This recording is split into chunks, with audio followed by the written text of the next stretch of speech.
Okay, welcome to the 51st edition of the Rilton Cup. It's, as usual, a very strong tournament with lots of interesting young players, some interesting Swedish young players and also some interesting young players from the rest of the world, like from India and Israel and so on. And I'm Tom Wedberg, I'm a Grandmaster, and I will try to comment on these games. They look to be very sharp, so we will see how it goes. Luckily for me, I have a co-host here, and that is Jesper, International Master and Coach. Yes, thank you. Yeah.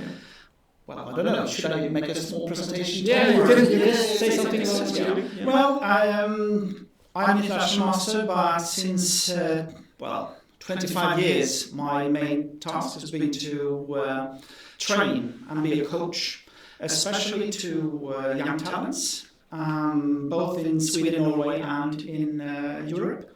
So hopefully I can contribute with some thoughts about that, beside of course analyzing the games. That's great, that's great. Okay, I think we should start because they have started to play. And I would also like to add that we have a 15 minutes delay. So we will be 15 minutes after the actual games. So I think we should start. Yes. Okay. So we will start with board number 1, I think. And we will start with move number 1. Yes. So what do we have here? We have some young player from, I think, India, playing white. Mm-hmm. So would you like to try and... I'll try to say them. Okay, so Sai Agni Jevitesh. Well, I'm sorry for my pronunciation, but it's easier to say Bartosz Sokol that is playing black in this game. Or is it Sochko? Sochko maybe, yeah. Even there, difficulties in pronouncing for us Swedes. But Bartosz has been playing in Sweden many times, so he's well known in that sense. Yes, he's played Rilton Cup, and he's the highest rated in the tournament. Yes. So let's see what happens in this game. Mm-hmm. We're going to move forward. So the white player played d4, knight f6, c4, e6, knight c3, bishop b4. So the Nim's Indian. Yes. Is that an opening you played? Yes. Yeah. So this is the same for me. I played it both with white and also with black. So let's see what he chooses here. F3. F3. Yeah. Well, not the most common move these days, but in as always when it comes to openings, they have their popularity in different times. Yeah. And I think it was like 15, 20 years ago, it had a real peak, and a lot of analysis and so on. And of course in these days, when there are so much opening theories made and so on, it's good to pick up these kind of old lines as well, so you do not get too surprised in the openings. I remember in the early 90s, so more than 30 years ago, there was a young guy named Alexei Shirov. Yes, exactly. And he was like 17 years old, and he played in the Rilton Cup. And I played him. And I was black in this position against him. And he was the guy who actually made f3, one of them, of course. Yeah. But he made it to, I think some people even call it the Shirov variation. So, very interesting idea. White is super ambitious here, wants to take everything, play e4. Of course, in the Nim's Indian, the key square is always e4. White has been given the center and wants, of course, to put a pawn on e4, but the drawback with playing f3 is that really nowhere to put the knight on g1, and it's a little bit strange to play this move because you do not want to weaken in front of your king. So it has pros and cons. But if white can play e4, without being challenged, then white will have a good position. E4, bishop e3, queen d2, and so on. So black really needs to do something to do something against this plan of white. There are different choices. There are many choices. So let's see what happened in the game. Here you can play c5, you can play d5. Yes. I think I played c5 against Shiro way back. But Sortford played the castles. He said, okay, come on. Yes. Do your best. Yeah. And so e4, of course. And now d5. Yes. So somehow you need to challenge this setup of white. Now, of course, you're threatening to take on e4 and then take with the knight on e4, so white needs to react. One problem is, of course, if you play e5, then this f3 move is not the best one because it can be challenged, center and so on. So we have probably a quite sharp position soon in the center to deal with. Yeah. So white, of course, I would say, but it's not maybe the only move, but it looks very normal to play e5, gain some space, knight goes back, and then there was an exchange, an a3, and now it's a bit difficult because if black moves the bishop back, then you can maybe just take this pawn here. One interesting thing here is that white's idea a little bit, when black takes on c3, then white will have this chain, the good chain of pawns, and the pair of bishops. Yeah. So white will play like f4, knight f3, and try to build up this great chain of pawns. The problem is that now black is very much ahead when it comes to the development. Yeah. So it will be like a fight between long-term advantages and short-term. Yeah. And that's normally a very interesting game. So we're happy about that, I guess. Yes. So in the game, black didn't retreat, took on c3 and f6. Yes. And now again here, if we look at, for example, f4, that could be one typical move. Then the problem is probably that black just take on e5. And if you take back with the pawn, you have queen h4 check. This is like a classical trick because g3, queen e4 check, and the rook is hanging on h1. This is the type of stuff that black will try to realize due to the faster development of black.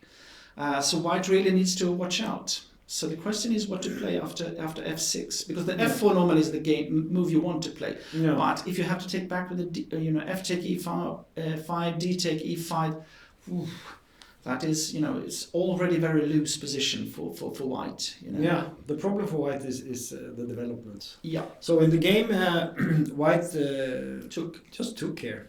And now actually, it would be normal just to take on f6, I would say.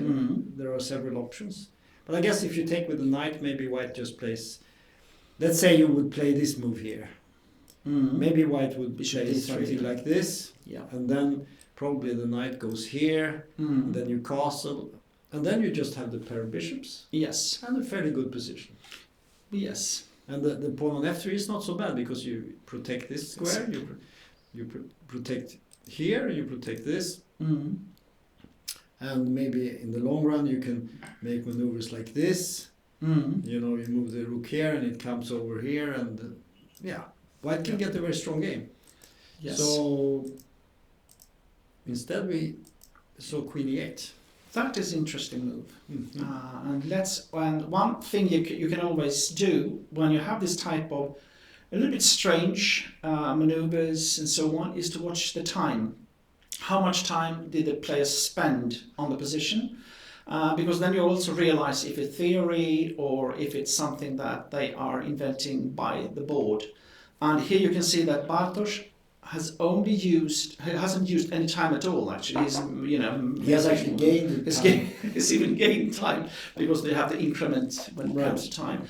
But so that means that he's very familiar with the position and probably the secrets as well. How to play and what to think about. But I guess the point with this move is that you disturb this development that you were showing, Tom. Yeah, because you want to have the bishop on d3, and now you have to choose. Put the knight on e2, then you block the bishop. If you put the bishop on e3, e2, you block the knight. Yes. So I would think maybe king f2. Yeah. Well, the problem is knight take f6. You're even threatening to play knight e4 immediately. So that might be very dangerous, you know. So I don't know if you want to play king f2. I don't know it either. It's just if you want to solve that problem. No, but for me the normal move would be queen e2 actually. Yeah, this is also a possibility. Because then the question is who, you know, that's actually a good question always to ask yourself, who wants to swap queens? Mm-hmm. And I guess that in this position with black having this, you know, some kind of attack going on, I wouldn't mind if I were white to swap queens. Queen e2 looks like a very solid move to curb this enthusiasm that black has. But the question is, what about queen f7, take on g7 and rook e8? Yeah. That might be something that is dangerous, but this is a tough position actually. So maybe this move. Mm-hmm. And I would also think, I don't think you exchange. No, queen g6 maybe is better. Maybe it's more active. Maybe. Yeah, maybe. I don't know. Maybe. Yeah, and if you take on g7, but now there's a check. Yeah. Yeah, but is that good?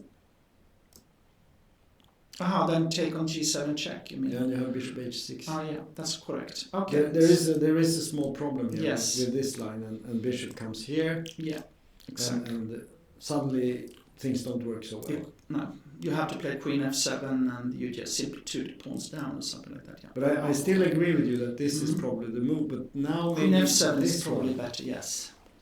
And then the question is, what is happening if you take on g7, rook e8? You know. It looks dangerous. That looks very dangerous. You know, even though you will not, you know, the bishop can go to e3, and it's not totally clear how to put it.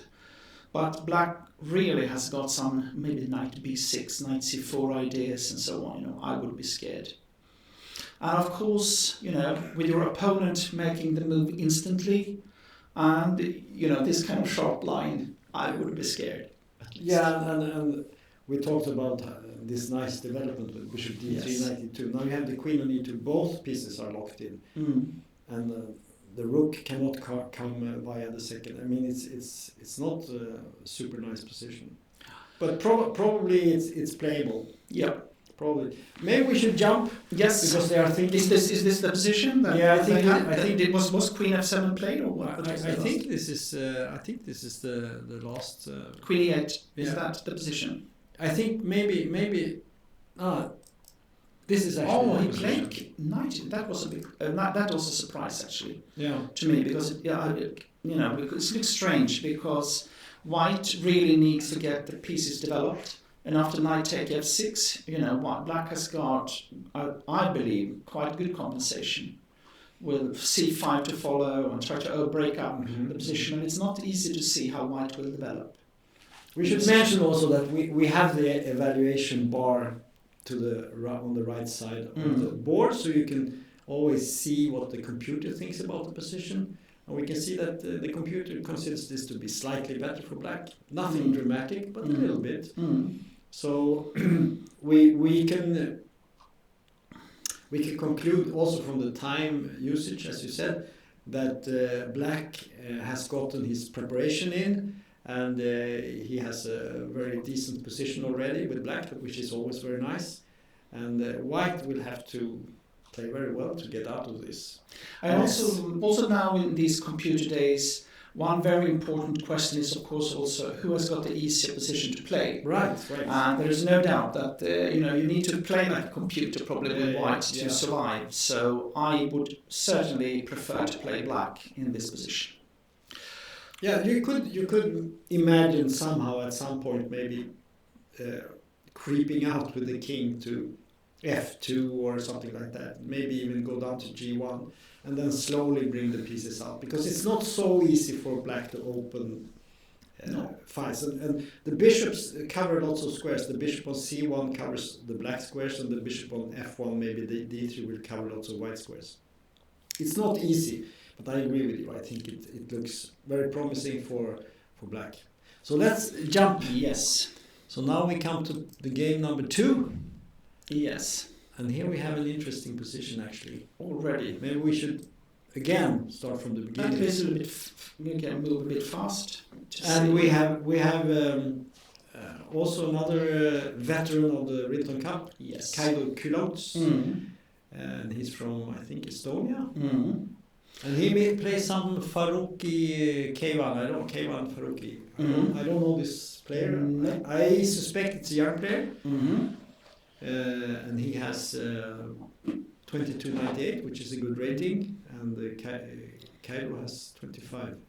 So yeah. Okay, let's see the moves. Yes, and what is nice with Kaido is also that he doesn't mind a real battle. No. He's really tough guy. He's a super fighter. And the interesting is that he's playing the same fighting chess. Even when he plays really strong players, I've seen him going into this kind of tough position. So it's always interesting to see him play, I believe. Yeah, I've played him a couple of times, and always fascinating games with him. So let's see what happens here. Okay, C3. Okay. Yep. This is, instead of going into the open Sicilian, White is choosing to move into the C3 Alpine variation, but with the knight F3 and E6 playing. And this can be sometimes good, because you avoid some lines with White. I remember especially I played many times with Stellan Brunel. He played this variation for many times, and I lost many games until I was old enough. I was black always, and when I was old enough to be able to challenge him, but he taught me many lessons in this variation, I can assure you. Yeah. So it's it will be solid for White, and normally White gets a slight advantage. But let's see what's happening in this game. Actually, I think we move away from the Sicilian here. Okay, interesting. Actually, we go to the French. Yes. Okay. So suddenly we are in the French defense instead. Yeah. Yes. And this is also quite a little bit of a line that I actually played with black sometimes. And the idea can be for black to try to swap off the bad bishop with bishop b5. Of course, is it a bad bishop? Yeah, but I agree. That is like the key question. But I totally agree. No one playing French would say that it's the bad bishop. No. But sometimes this can be an idea that is a bit unusual for the French. And but of course also that is dangerous because you lose time if you play for this. But let's see, bishop d3 exactly. Yeah, bishop d3, and now this. Yes. Exchange idea came up. Yes, and this is actually, I think even I played one game with this, and here I think actually you should take on c5. That's actually correct if I remember. Yeah, we can see that in this game, Kaido took. Yes, and b4. Yeah, now he plays b4, and this looks. Yeah. To many, it looks like a complete mistake. Yes. Why isn't it? Yeah, actually, I can tell you that is why I stopped with this line for black. Because when White realized, the White players realized that this can be a very, very strong idea. Because if you take on f2, after king e2, the black bishop has got no moves in the position. Rook f1, it's trapped in a way. And the problem is also that the black black queen cannot move away to make room for the bishop to go to b6. So where to go with the bishop? What to do? It's simply lost. You're threatening now immediately to take on b5 and take on f2 with the king. So take on d3, queen take d3, and what should black do? This is very, very dangerous position for black. So it's not White who has made a mistake. No, it's black. Exactly. So that means in this position that you have to go somewhere else with the bishop. Yeah. And then. And so there was an exchange on d3. I mean, yes. You can interpolate that. And after take on d3 with the queen, still you cannot take on f2 because of king e2. And the black bishop needs to go back to e7 or f8, I guess. Yeah, in this and now, f8. Like bishop e3, White will gain a tempo, if you like to do it. So the problem is that by returning to f8, all the black pieces are back almost to their initial positions. Just after bishop e3, black should play queen d8 just to show that, I put them back. Probably not, but anyway, so this is a dangerous position now for black, because if white can make a breakthrough, well, maybe even with c4 at the moment, bishop e3, castle, c4, then you might have a big problem because your king has not reached any safe place. So this is dangerous for black, I can assure you. This is very dangerous. On the other hand, if you want to play this with black, there is some hope on the horizon, right? You can round up this e5 pawn, maybe knight c6, knight e7 to g6 or something like that. And also the queen side is not perfect with b4, c3. I mean, it's you have something to attack with a5 maybe at some point. And so it's not over, but it definitely looks better for white. I agree. Yes. No. This is absolutely, they will, because there is also this weakness, b4, c3. It's not a perfect structure normally. So if you can survive, then then you might have some chances. Well, let's see what. So there was castling here for white in this game. I thought bishop 3 was. Now they're thinking here what to do, and I'm not sure what to do here. I guess you would like to move a knight. So maybe knight e7, knight d7, knight c6.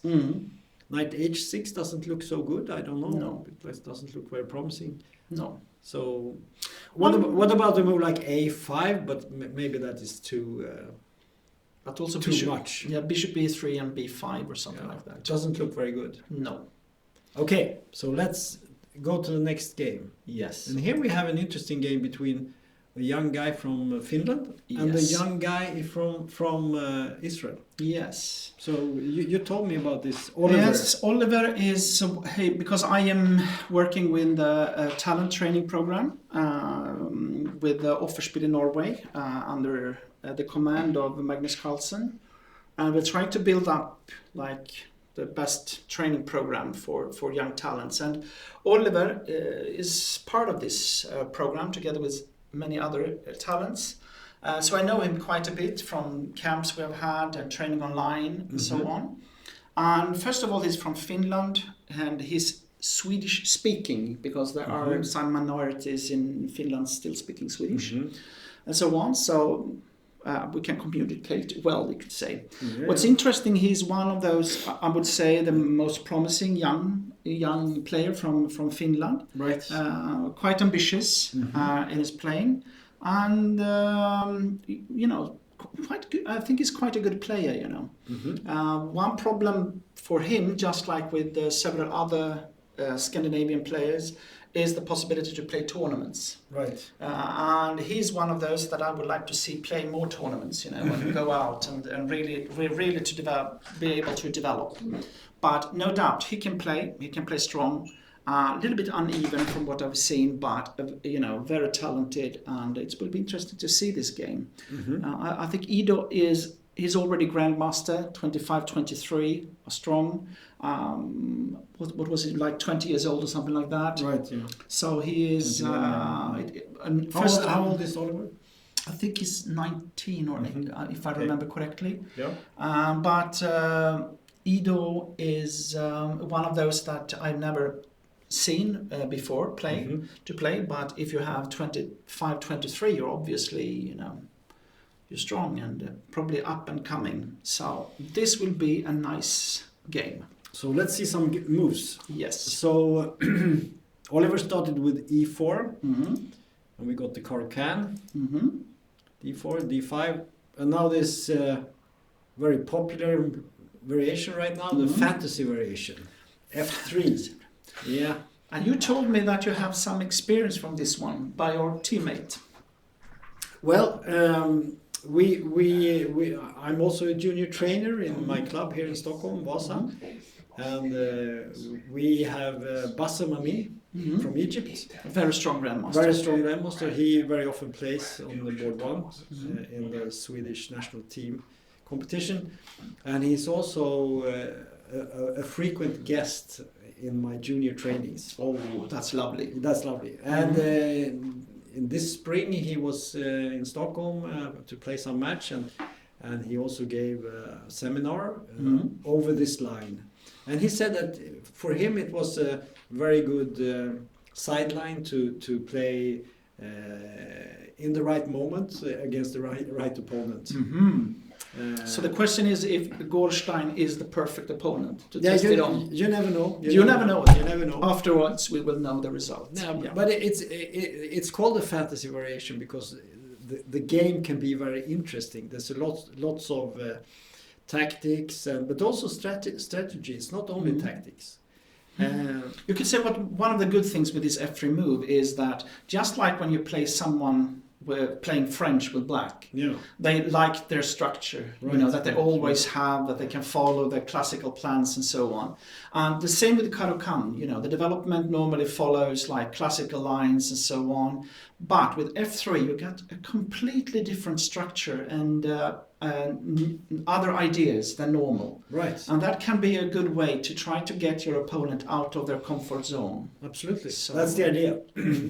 But on the other hand, it's now so popular, and there are so many videos on YouTube you can watch and so on. So I don't think that Ido was very surprised by this. Anyway, let's see what happened. Yes.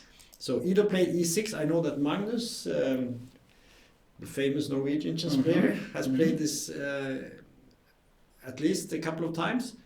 It's a very solid move.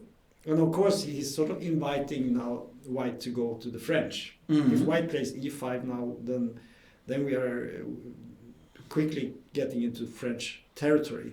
And then F3 normally is not the perfect move in that type of position. No, you will probably play F4 later on. Yeah. So Black will lose one move with his C pawn, and White will lose one move with the F pawn. Yes. But we will get into the normal lines more or less.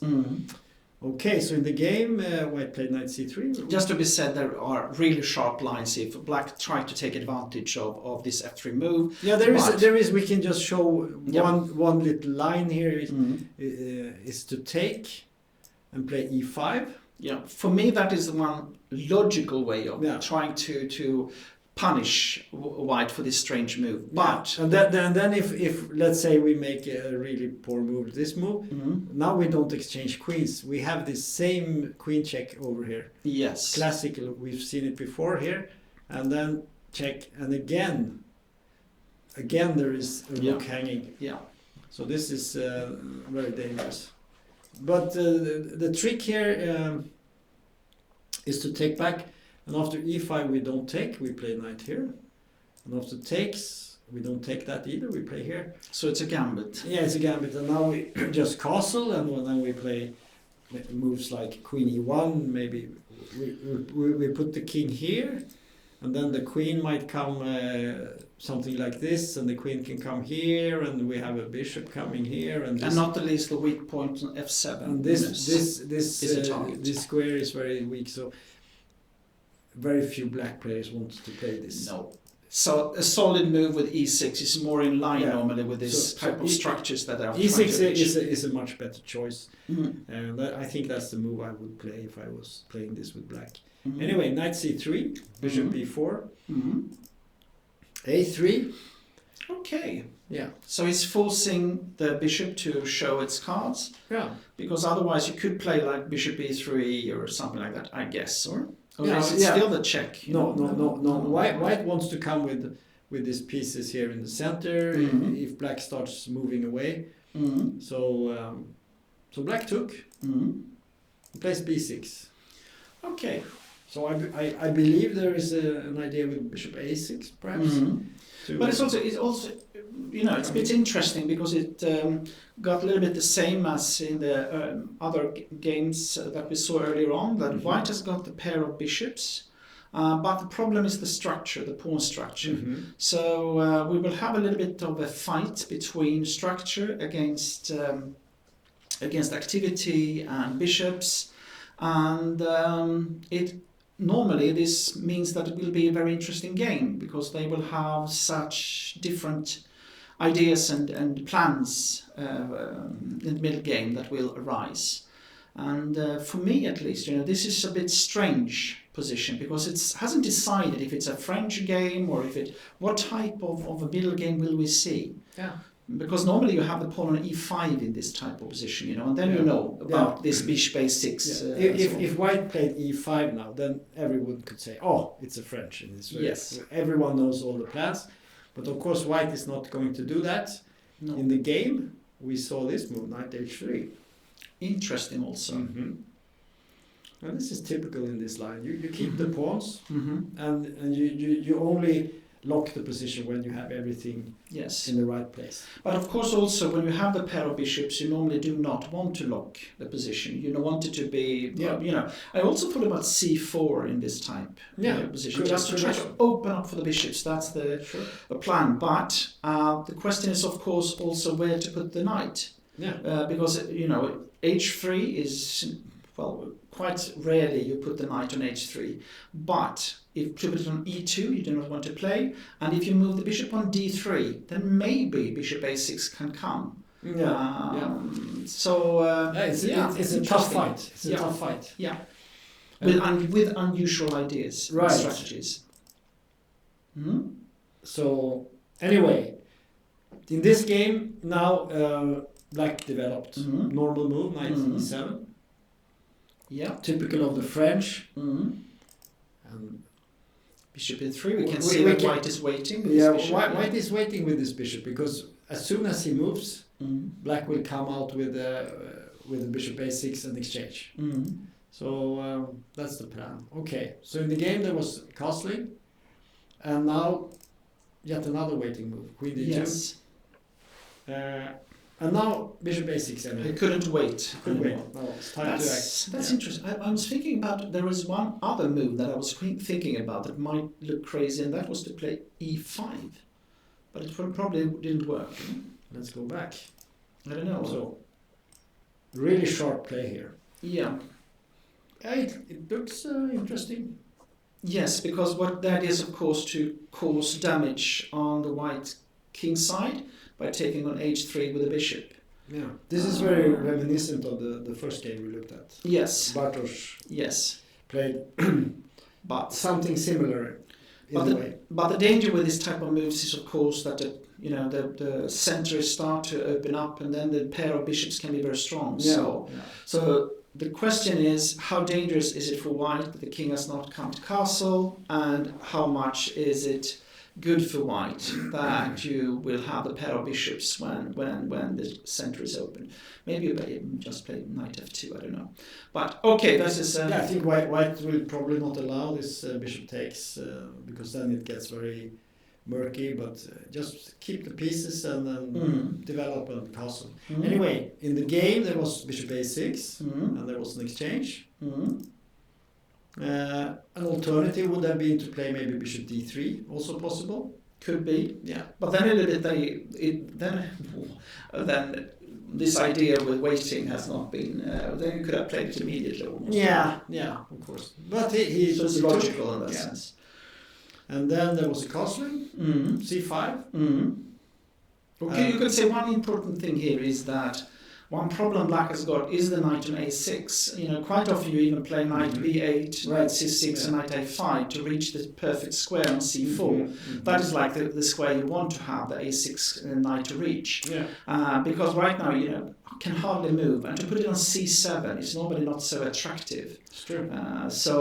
You're thinking a lot about positions where white actually has the pawn on e5. Yes. But that's not really the position it's right true. now. True. So it's not so easy to navigate this. But anyway, what happened in the game was knight f4, and now rook c8. And this is actually the position.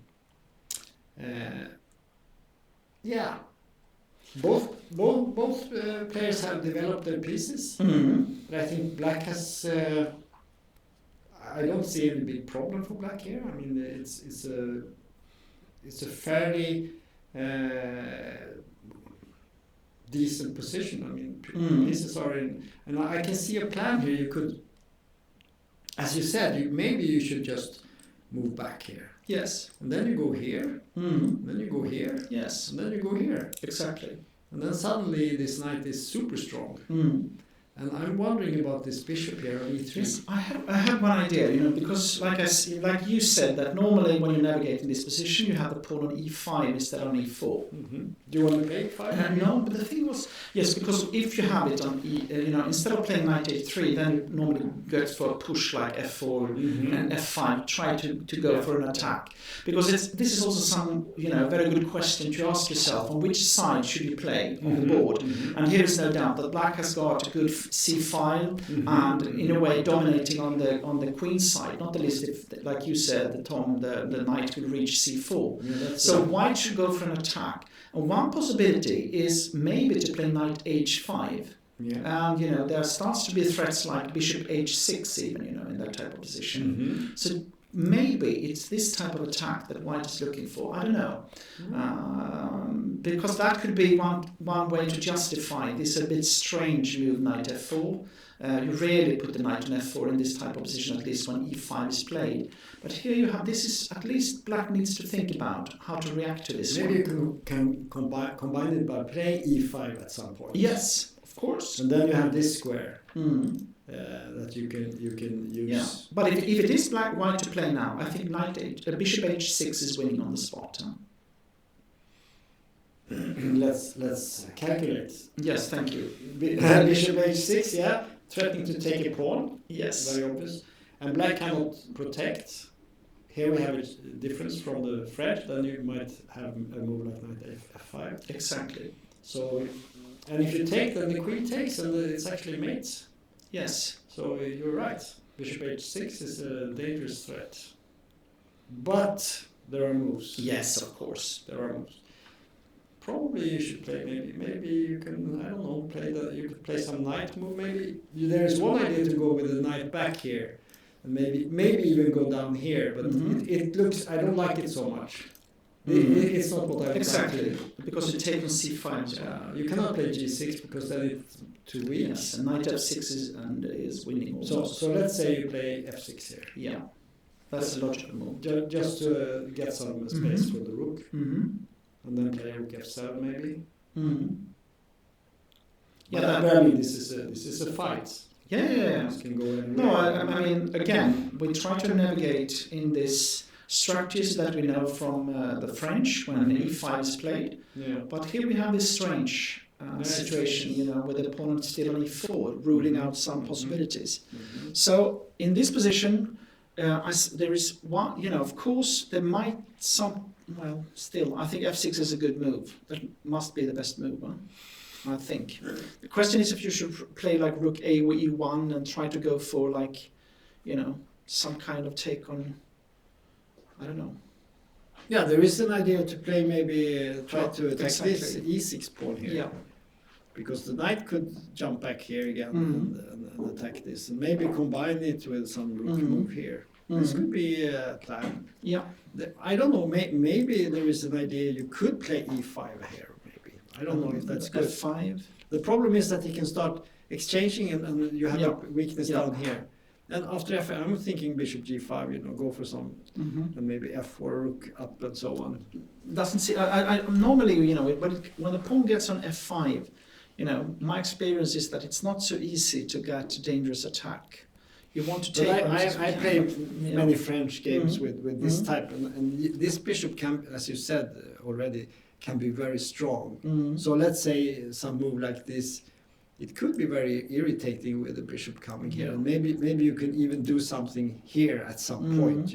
Maybe at some point getting this here and the rook up and so on. Okay, there are ideas. Of course. A little bit slow, but still fancy. But. We'll see what happens. I think they are actually in this position now, and white is considering what to do.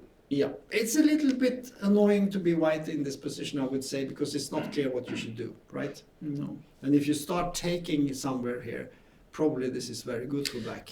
For me, knight h5 is the one to move to justify. I had another idea was maybe this move. Okay, more positional play. That sense. The idea is to okay, knight b8 and knight c6. If we follow your plan. Yeah. You can go here, Let's say you go here. Let's say we play this move. I don't know if this is good. You could take it, but then the pawns are very, very, very weak. I would guess that white can get some pawns back somehow. But I don't know if this is good or not. Of course, if you can play knight c6 here.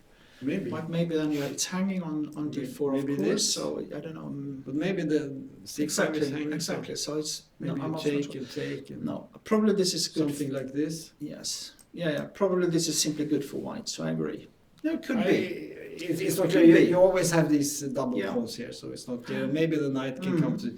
Always this idea coming into c4. Also, the knight can go to d3 and for white as well, and you start to do stuff on the queen side. So that's maybe interesting. a4. Yeah, that's another. I am convinced that is this other idea. So probably this is what white is thinking about. Because if you play a4, then you can also, you play a4, and then you put this rook here, and you just concentrate your fire on this side. That's correct. So that's. So I'm just pointing at there is a possibility for that, and you pointed to the fact. But look, c8 was played. Yeah, you pointed to this interesting, two completely different plans. Yes, exactly.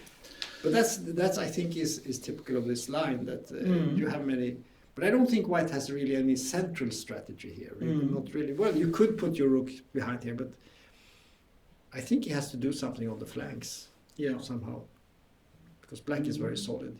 Okay, should we make a small jump? Yes. And we see Eric, who is the highest rated Swedish player in this tournament. Yes. He's a grandmaster, and he played in the national team. Yes.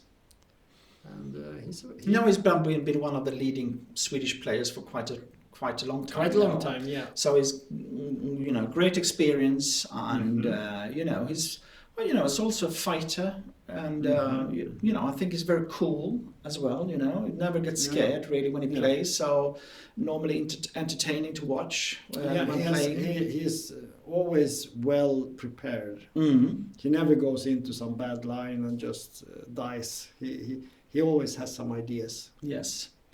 No, serious, but because he's a professional, I still believe. Yes, I would say. Yeah. Yes, so that also means that he can be well prepared because, can check his variations and so on. So, of course, a very good player. And, should we look at the game yes, from the beginning so we let's get all the details? Yes, that's right. So he played the e4, I think that's his normal, and c5. Do we know anything about the opponent? It's an international master? No. Good sub. Chatterjee. It sounds very Indian, but I don't know. Do we have maybe a possibility to check out?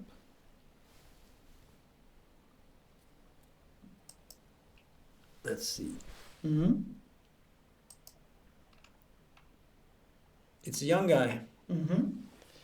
20 years old. 20 years old? Yeah. Yes. From India. What I think about immediately when I see an international master with a rating of 2289 is that he must be this type of player that goes up and down.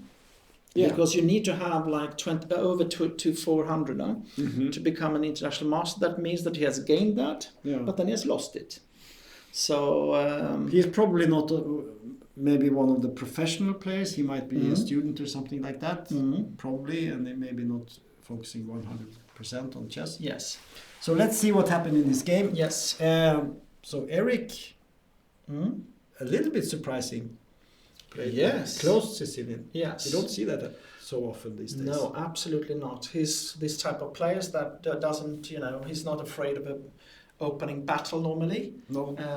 But of course, in the first round, when you play someone you don't know anything about, also a young Indian player, I would be a little bit afraid these days, because India is coming so rapidly, and you do really don't know how strong they are. If you look at the rating, you just have to make a guess almost, So I can understand that he tried to avoid main lines in this game.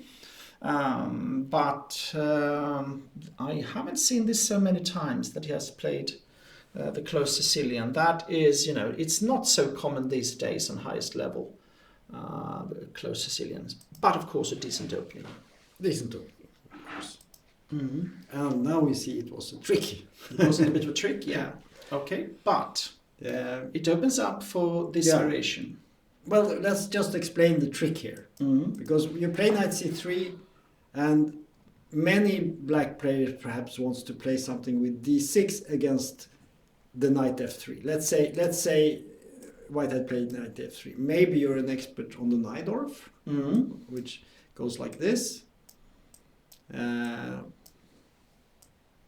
c3, and then we have the Najdorf here. Or maybe you like to play the dragon. Yes. And then there are more theory than... Then there is more theory than books in the world. Yes. So then you play knight c3 like Eric did here, and knight c6 is very good, but then you play knight f3, and now you cannot get back to one of those. Because d6, then you have already your knight on c6. Yeah. So if black plays, let's say e6, you play d4, and you have tricked them into a Scheveningen style or something that they are not so familiar with. So, but then black has this option. Yes. And this option is, pros and cons, as always. Yeah. This stabilizes the center, d4 is outruled. On the other hand, you can see the weak white squares, not the least the one on d5.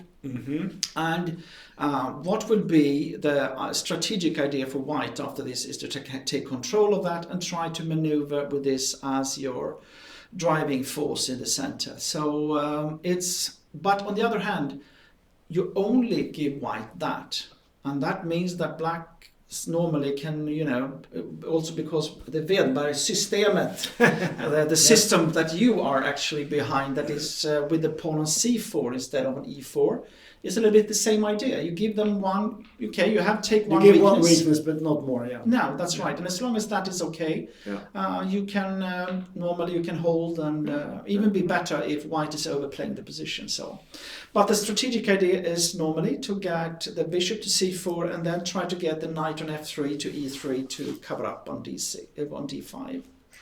Yeah. That's right. And so far everything looks very normal. And now comes the first sort of little tricky move, knight d2. And the idea, what is that, would you say? That is the strategic idea, to get to e3 with a knight to take control over d5. Yeah. So that's why it's so logical.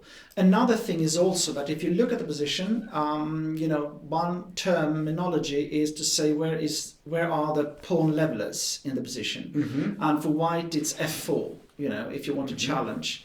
And with the knight on f3, that is not possible. So not only do you get the knight to e3 and, then you can go to d5, but you also, at some points, have the chance to play f4.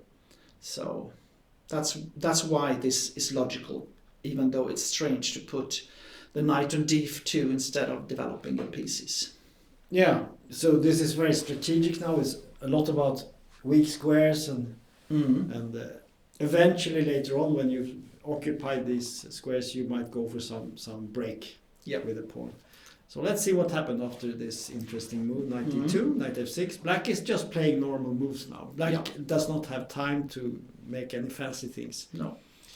Knight f1, bishop g4, and now comes another slightly unusual move, I would say. Queen d2. Yes. So why not f3? No, the thing is, again,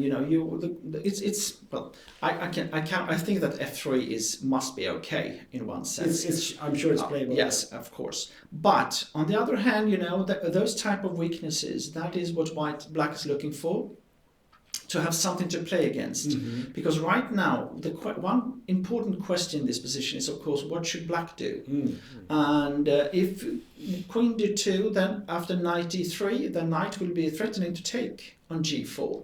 And then the bishop has to move. So I think that is one thing. The other thing is that there are common ideas for white that is to start to do something on the queen side. It could be either with a3, b4 sometimes, or try to take space on the queen side as well. And that means that it's not clear where the bishop on c1 should go. That means that, also queen d2 might not be so bad. So, it's this type of pros and cons again, because of course it looks a bit strange. but no weaknesses, and also the possibility to play a3, b4 or something on the queen side. Yeah. So you can say you're reluctant to play a move that could leave some weak squares behind. Yes. Like the black squares here. Yes. Because then suddenly you cannot enjoy this d5 so that's much. Right. That's yeah. right. Yeah. Okay. So queen d2. A bit surprising move. Mm-hmm. But this I would say is typical Eric. He has studied these lines and he knows what he's doing. And and don't forget, when the knight comes to e3, you're threatened to take the bishop anyway, so it need to be moved. So yeah, at least I guess. On the other hand, the queen will have to move. So probably it sort of evens out. Yes. The only thing that white has avoided is f3. That's the main thing. Okay, so let's see what happens. Knight c5. Yeah. Yes. And of course, why do you go with that knight? Would you say? Why do you choose that one? Yes, the reason I would say is that with knight cd5, for me, one key idea is to play a3, b4 and start to do something on the queen side, and then it's more logical to have this one. Another thing is, what should black do in the position? For me, the key move would normally be to play castle and try to go for f5 at some moment. And then it's better to have the knight on e3 that is actually taking care of the f5 square. And there's also the idea that maybe you can play c3 at some point. Yeah. Perhaps if you want to. Yeah. If you want to do that, you can do that. So that's a possibility. Exactly. So okay. So for me, that is more logical to play knight c5. And now bishop d8, yeah. And now we get the castlings. Very logical. And now we have a4. So white is expanding, as you said, but not with a3, b4, but with a4 instead. Okay. And then maybe c3, b4. It's basically the same idea. Yeah, could be. Yeah. So that's right. Because that's black must do something. No doubt it should be on the king side. Knight h5 makes sense. Can even go to f4, I guess, Now we got this. You got. Okay, I see. Okay. And g6. Now this is because here knight f4 was, knight f4. You just take it, or what is happening on knight f4? That's a good question. What do you do? Well, or is it simply, or is it queen f3, or what is happening?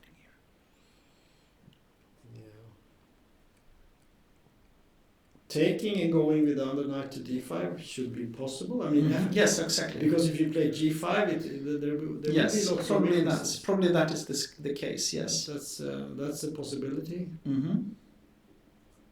Take knight d5. I see that the computer thinks that maybe g3 could be a possibility. Maybe not the first you want to do because you weaken your king. But okay. Now anyway, it looks like it's not the best move. So he played g6. Yeah, but g6 is. But he wants to play f5. Yes, that's in that sense it's logical. But yeah, okay. So let's see. Okay. C3, logical. Yeah, we are starting to. Knight g7. Yes. It's a little bit interesting because both players are like preparing for the levelers, b4 and f5, and maneuvering, just to do it in the right moment. Yeah. Now we see a5, advance. b8. Wait. You can after a5, knight take a5. You have rook take. I guess what is happening on this one? There's a check. Yes, but you can take. Yes. Because you take on d5. Take with the knight. Exactly. That's what I wanted to show. Yeah. Good. And then after this, there is a small trick problem here. Yes. Checking the king and taking the queen. That's right. So very nasty. Very nasty. Happens to us all. Yes. But of course, black will not fall into that trap. No. Instead, rook b8. And here, in this position, sometimes black can maybe play b5, or at least if a6 comes, I guess you want to play f5. But Eric played b4 here. Yep. So he follows in the ideas that you mentioned before. Yeah. And I think it feels like white is slightly better here, because there is pressure. Because also if you play f5, it is a little bit dangerous also because you have your bishop on c4 and a bit knight. I would be a little bit nervous here with black. Above all, you have this Fantastic knight. Yes, that's correct. And black hasn't tried to exchange here. No. I think this is another way to play, to try to actually exchange this knight. But now it's very firmly posted here. Just need to. So here, black took, white took, and we got f5. This is actually the position, and this is gearing up to become a very strong, very interesting game, I would say. Really interesting. Also because normally when this is played, you take and you play f4 or something like that. That's quite common reaction, because if black has got the chance to play f4 and start, to roll up against the white king, try to avoid that. One way to stop it is to take on f5 and play f4. But so what happens if we take? Yes. The question is how to take. Knight takes? If it's knight takes, I don't know. Because you also have quite a nice the bishop on bishop b2 now, and but suddenly black has a square.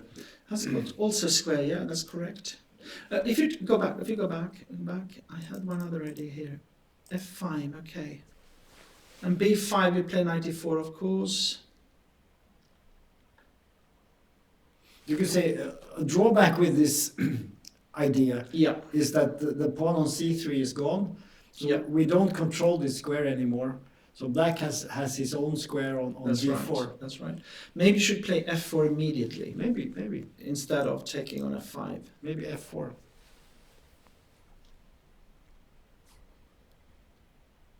Because still this nice knight on d5 is stronger than a knight on d4.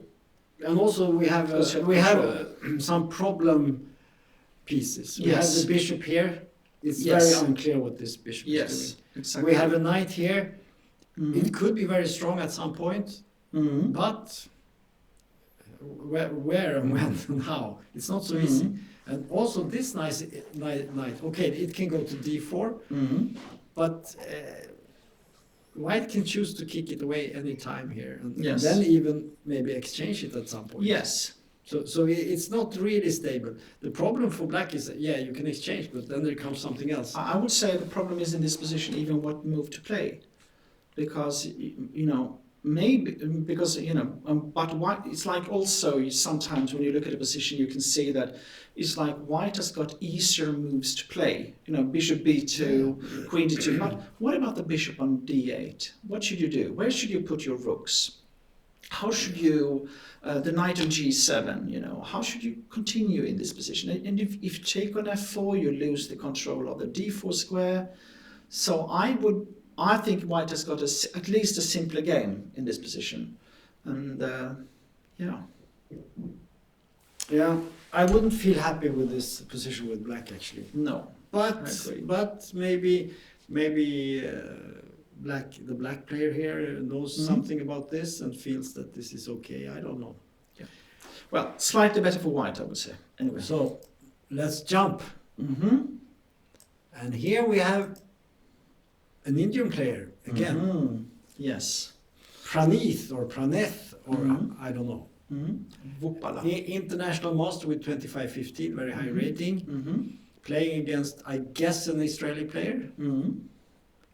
I don't know actually. Ronan could be French or maybe.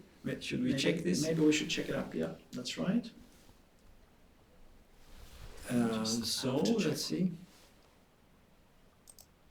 Let's see.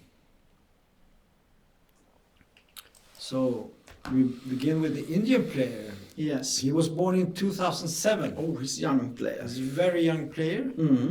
And he's an international master already. Yes. Yeah. But it's so interesting because actually the last years there have been a lot of Indian players coming to Rilton Cup. It's like one of their favorite tournaments. And it's so interesting because to see this development of Indian players in chess. Aren't they coming to all tournaments? Yes, one problem, I'm working quite closely with Ramesh, the chess trainer, and he told me that one little bit strange situation in India is that they have so many interests. There's such a great interest of chess and so on, but actually the tournament structure and like a team competition and so on is not developed in the same way as in Europe. And that means that if you want to develop as a chess player and you're from India and wants to try out what it's about to play against European players or other players, you need to go to Europe. And then they try to find good tournaments, to play. And the Rilton Cup is, it's a great tournament. So somehow they have like this. Also because the idea is with the Rilton Cup that it should be a proper challenge for young players. The idea is to give young players the chance to play for norms and so on. So in that sense, it's perfect for all these Indian young players to come. So, and you have something to say about Ronan as well. Yeah, he's a French guy.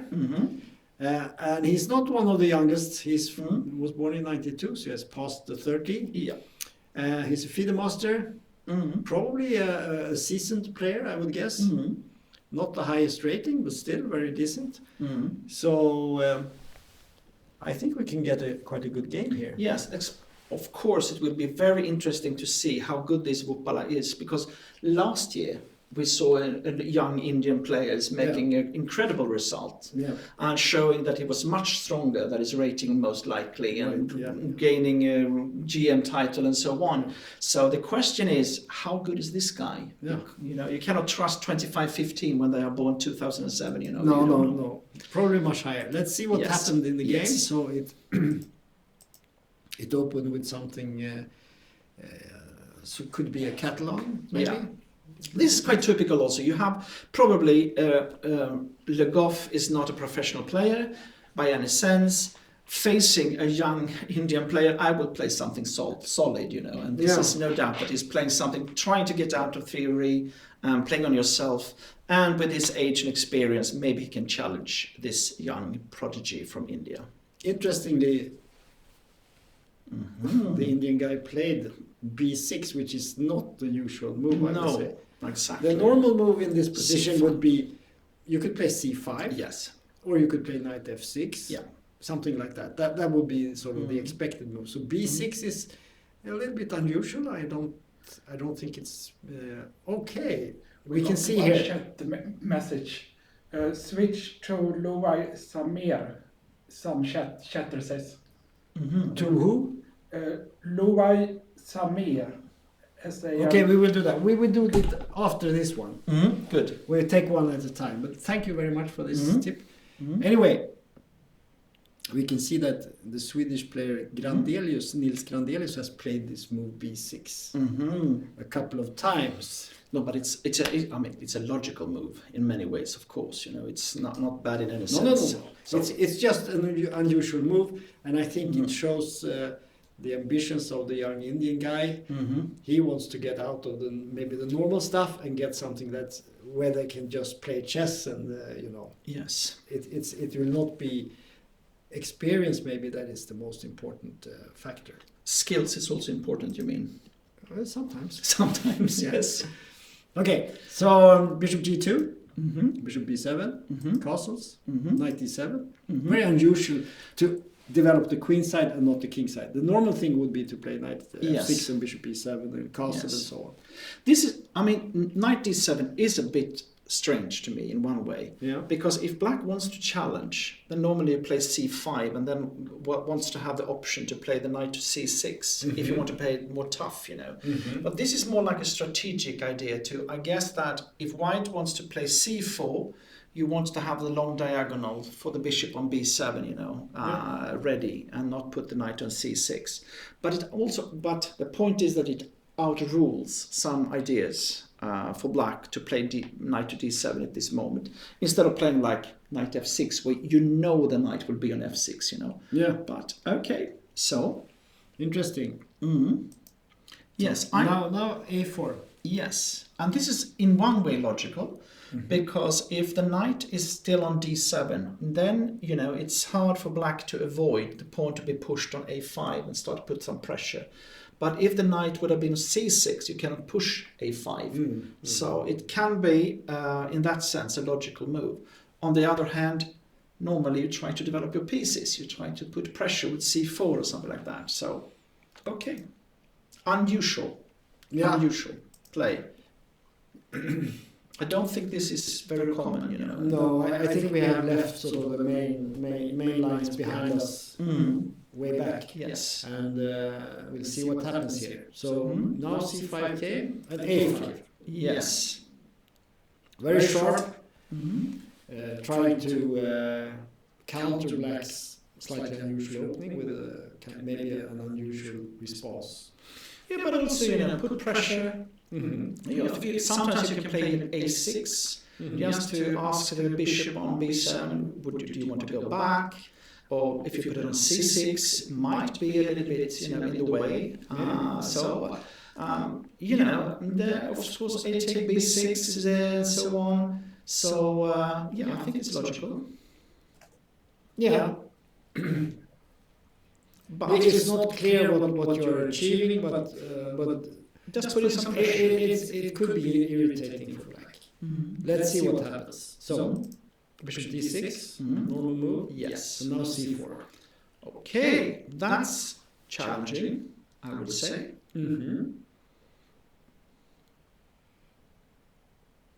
Okay. But it's kind of logical. I mean, you want to put pressure on this diagonal, and there's always a little problem here for black when you have a bishop like this, because it's not protected. No. So there will always be, if you take on c4 at some point, there will always be jumps with the knight, maybe a double threat. Yes, exactly. So that's what you're afraid of. So, but he played knight gf6. And finally they started making the normal moves. Now they started making normal moves. Taking here. Pawn takes c3. Yes. Knight c3, very normal. Yes. Castles. Bishop g5. h6. And now exchange. Okay. Maybe not a maneuver I would have thought. But the question is now, what to play now? Well, you have to take. Yes, with the knight. Because if the queen, you can probably take on c5, c5 and take on d5. That doesn't work. But knight takes you. Knight take. Maybe actually, we can look at that because that happened. Okay, sorry. Yeah. Because here I thought about because if you take on if you play a6 and knight d5, a6, bishop c6 and knight e5, is that possible? Let's look at it. Looks interesting. a6, bishop here, and now you want to go here? Yes, exactly. Yeah. Because now my idea was that if you take it, I take back with the pawn. Yeah. The most natural maybe would be something like this. Yes, exactly. Something like this. But this is probably very... Looks about even for me. Yeah. Take with the bishop and queen d6. So, if you try to play for advantage, you use something like that. But I'm not sure. I don't say that it's good, but I just say that I don't know if this is anything. The question is now if you can take. Maybe take rook e8. The problem is that suddenly this bishop dominates the knight. Yes, exactly. The knight cannot get to these squares, and suddenly it's just standing here, maybe not so good. I agree. No, I just said that if white wants to play for an advantage, there's something like this that I thought that you might be trying to look at. So if you take this line again, a6, bishop c6, let's just see here, knight e5, take. Probably. Yeah, no need to, I think. And then here, maybe, do you have something, you can also play... But then you lose this pawn if you move. Yeah, you must play knight e4. I think this is my point was more if there is... Maybe a queen move or something. Queen. But then you can exchange probably on c3 and... No, this is nothing. I Well, guess I it's- think White's position with this e5 pawn, Yeah. it's not so No. so easy to play. No. And suddenly you can also see that maybe this a pawn is actually more weak than strong with white square bishop, because there's Yeah, always probably. No, I thought something like queen d3, take on c3, Yeah, b yeah. takes c3, and try to get some. if you get push. c4 in, yeah. But okay, I agree. Yeah, I'm convinced. So in the game, White played very solidly e3. Okay. Yes. Then it's No fancy stuff. Rook e8, Mhm. queen c2, queen d7. So this is the position. Mhm. And now suddenly it looks quite normal. Yeah, quite normal. But still, I think that this is, this must be okay for black.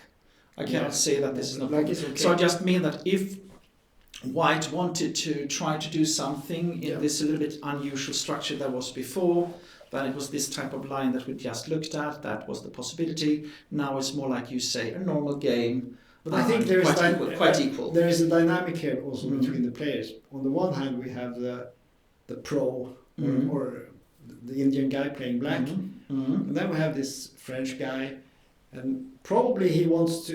He's not very sad if he gets a draw. No, true. He will take this draw with his opponent. But then this move is a bit strange to me. I don't like this move so No, much because I thought in this position here. Everything looks quite nice, and we have the Rook FD1 or something just like that. making normal moves and not. But then he suddenly takes here. I don't know. This looks very strange to me. Now b takes c5 must be the move, because if you take with the bishop, rook fd1, then it's good. Then white has no problems. But the question is, what happens after this move? Must be that move, and then I guess rook fd1. And the problem is that there are always these possibilities to advance with something at some point. But the problem is here is that suddenly we have this type of more sharp middle game where normally strength will show its face, and I think that the pair of bishops can be very, very strong when you have this type of two pawns in the center like this that you showed could be pushed with at some point. d4 at some point. But one good thing for white is that the king side is fairly solid here. Correct. But maybe you can rook ac8. Yeah, or at some point you put the bishop on c6 and queen, and you could sort of line up your pieces like this. Yes, I agree. And then suddenly you push, and then you have an attack on f3 and g2. So. Is it time for a short break, maybe? I think we're going to take a short break, and then we can look through the games and see what we can continue with. Okay, so we will be back in like 15 minutes. 15 minutes, perfect. So go take a coffee and I will, for sure. Prepare for the future.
Okay, welcome back to the first round of the Rilton Cup, this year's Rilton Cup. And we're going to take a look again at some of the games that we have started analyzing. And this one is the board one game. What did we say about this? Well, it felt like black has got a better position due to that, white has got his pieces not on the right squares. And black is quite active. We have a position where we have some advantages for white when it comes to the pair of bishops. But black, on the other hand, has got better developed pieces, castles, safe king, and so on. So if white can survive and just develop normally, white will maybe have chances for an advantage, but it is far away to get all these in line. So our feeling, if I remember correctly, was that we preferred a black in this position. Yeah, we talked about this E2 square and the problem of having all the pieces wanting to stand on that square or pass that square. Exactly. The bishop should be on D3. Yeah, the bishop wants to go here, but there's a knight. The king wants to castle. I mean, it would be lovely to make a short castle, but everything is in the way. So interesting to see how he solves this. Yes. So in this position, what happened was that black played the most natural move. Of course. Knight takes. And now the question is really, how should white continue? Because one of the moves that you would like to play is to play king to f2 or something like that. But then you always have to take in account that knight g4 or knight e4 could come, And the question is to make a judgment on that.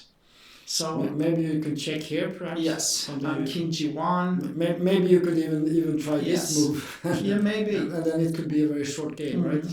Yes. Well, we'll try to avoid that. But maybe king g1, knight g4, king g1, knight d3, queen d2. Then you have knight c4. So everything comes out of bishop f5 and knight c6 and so on. And the other possibility is, of course, if you could play bishop f4. Just to get out the piece and so on. But then again, he chose to play that. Actually. Yes, so this happened. Yeah, that is logical. That's logical. Then c5, I would believe, is one possibility. Or what happened? No, he played. Maybe c5, bishop d6. Maybe it's a little bit awkward. Maybe you can, take a pawn. Maybe, yeah, of course. No doubt. So he simply played queen e7. Very solid. Yes, and again now c5 is. It's might come. It's as you said, it's very easy to find moves for black, and it's very difficult to see what to do with white. But I would say, why not play king f2 now? You want to go there? Well, what is the choice? Well, after king f2, maybe you have some. Maybe you could even go g5 if you want to. Maybe. I mean, let's have a look. Okay, that you're right. G5 is made very dangerous. I don't know if it's good. Maybe not. Maybe you can just retreat. But if you take it, for instance, then you can check on e4. Maybe e4 and take. You win. So okay, no. On this move, you have a check here. Let's play queen d2 instead of okay, knight bishop f4. Then what can you do then? Yeah, it's got actually huge problems here. What I mean is. Bishop f4, queen e7 was is this position? Is this in this position? In this queen d2? Why not queen d2 here then? Yeah, queen d2. Just to give some Yeah. But maybe now we have this and this. Yes, and exactly. This, yes. Or maybe this. Yes. And the queen is not so well placed here. I agree. You haven't solved the problem of the knight. I agree.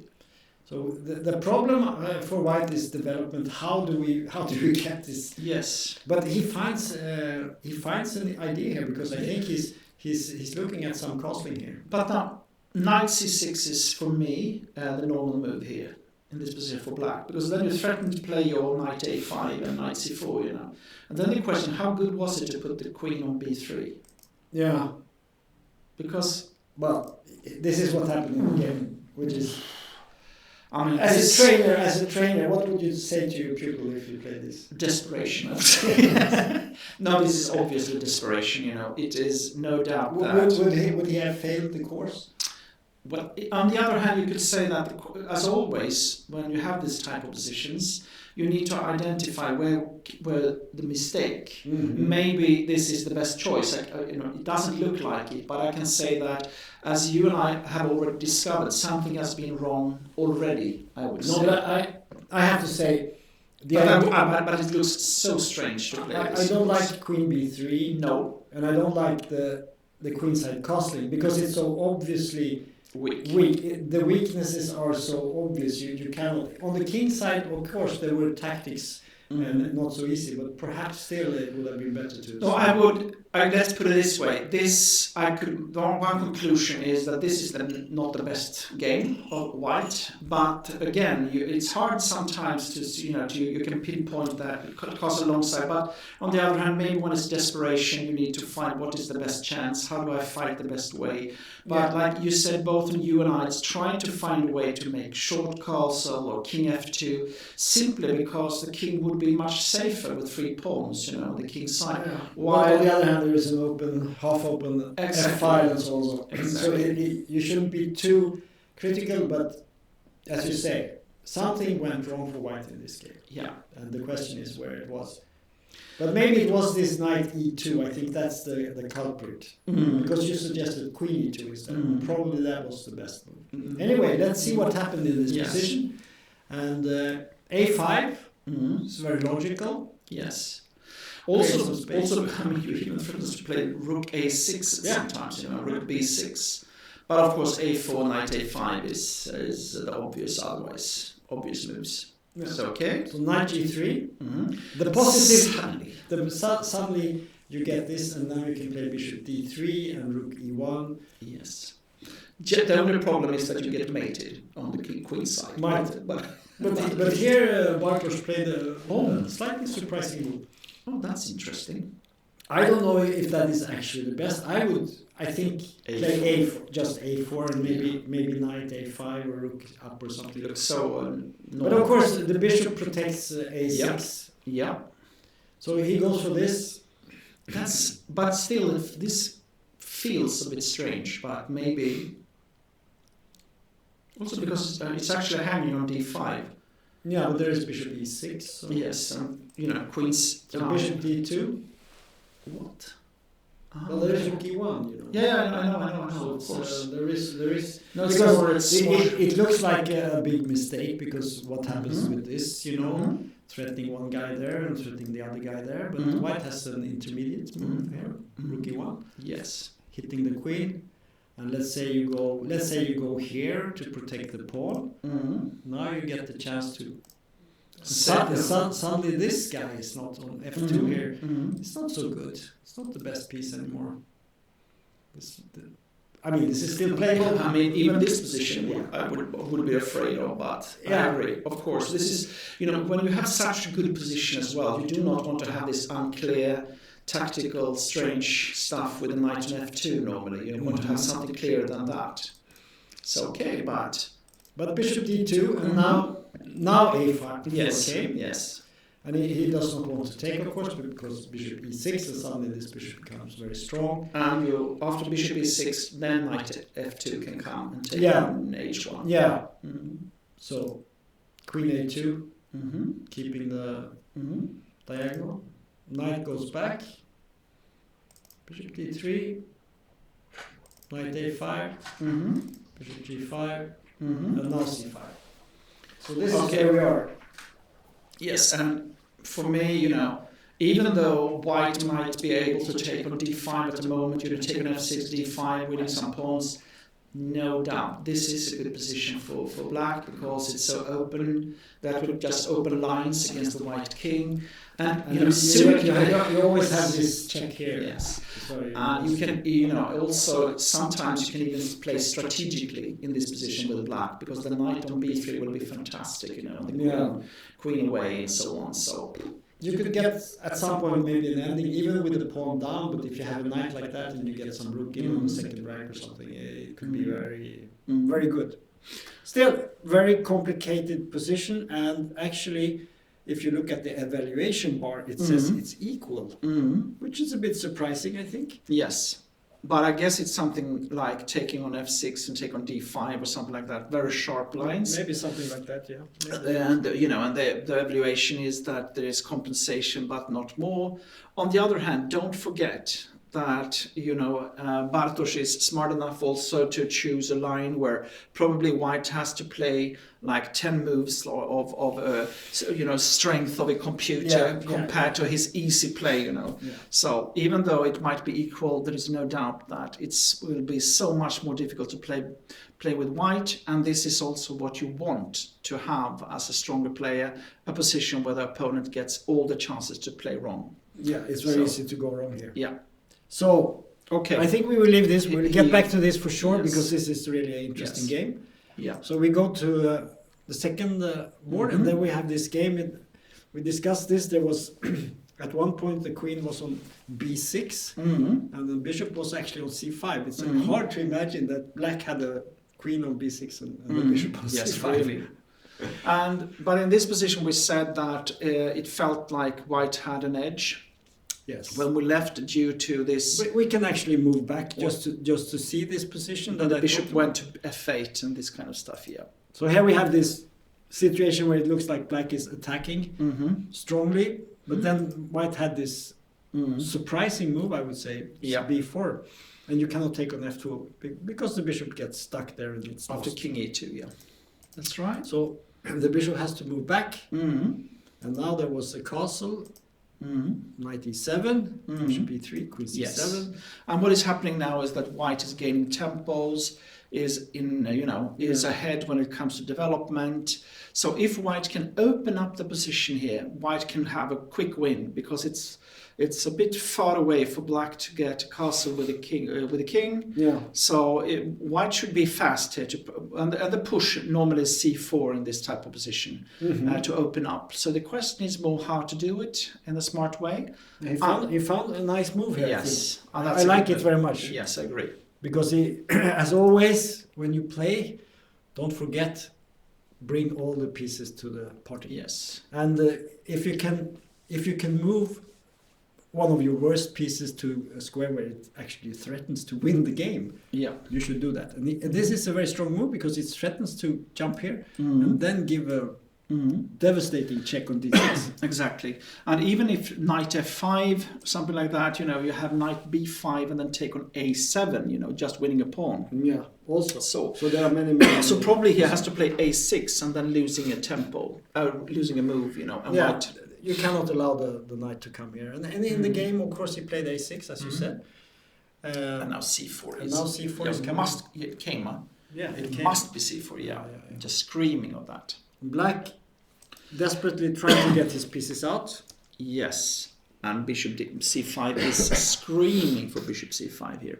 Now there is a threat. There is a threat to take this pawn. Yes. And also a threat to this one. But you say we can give this, yeah? I just say that, when in this type of positions, you cannot hesitate as white. You should go for opening up the position before the black king has become to safety. Yeah. And, and I can assure you that if you castle long side, that will not be safety, but short side. And, bishop c5, then you're threatening to play bishop d6. Yeah. And, okay, of course you need to calculate, is it possible to take on e5 or not? Because if black moves the knight, that is not possible because it's hanging on d5. I mean the knight on e7. So at least this is like a concrete line to start to calculate, and if it doesn't work, try to find something else. But usually you could say as a sort of basic rule of thumb is that if the opponent's king is still in the center, you shouldn't be too afraid if he takes one of your center pawns, because you get the file. Yes, but also what we are dealing with now, Tom and I, this is like the normal process of a chess player when it comes to playing a move. You follow your instinct, and sometimes you cannot stop yourself from calculating lines.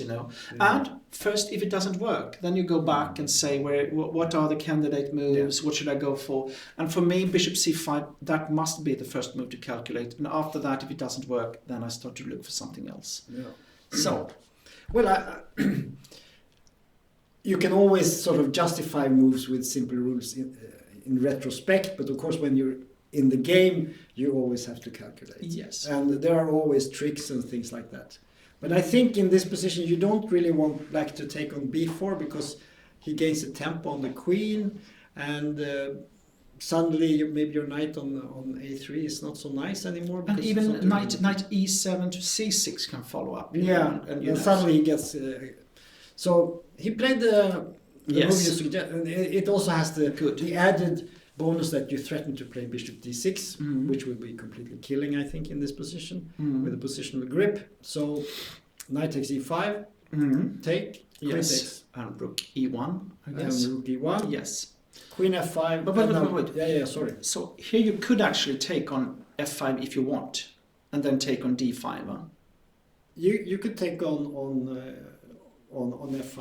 I just say that it's a possibility, because then you can always justify this maneuver, because here probably knight takes and then take on d5. It must be slightly better for white. Yeah, but then you get to exchange and then it's suddenly this knight is actually not so well placed. I mean, of course you want to go for more, but this is a solid line that white will always be slightly better. But of course you do not want black to get into a safe position or in an end game or something like that, but you actually want to have more than that. That's another rule of thumb. If your opponent has his king stranded in the center of the board, don't exchange too many pieces, because... Yes, especially not queens. No, especially not queens, but you want to keep the pressure, basically. So the move in the game was queen b3. Yeah, I think...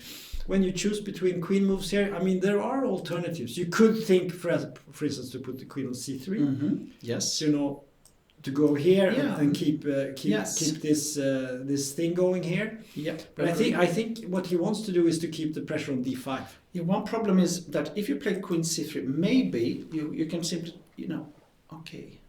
I thought knight c6 was possible after queen c3, because now knight c6 is not possible. No, that's the point. Simply take on d5. No, I think queen b3 is a much sharper move. Yes. And you keep the pressure on d5, and if black tries to avoid that by taking, well, then your knight comes jumping in to the game, and it's more or less residable. No. Here knight c6 must be played on. Yeah, you can play this.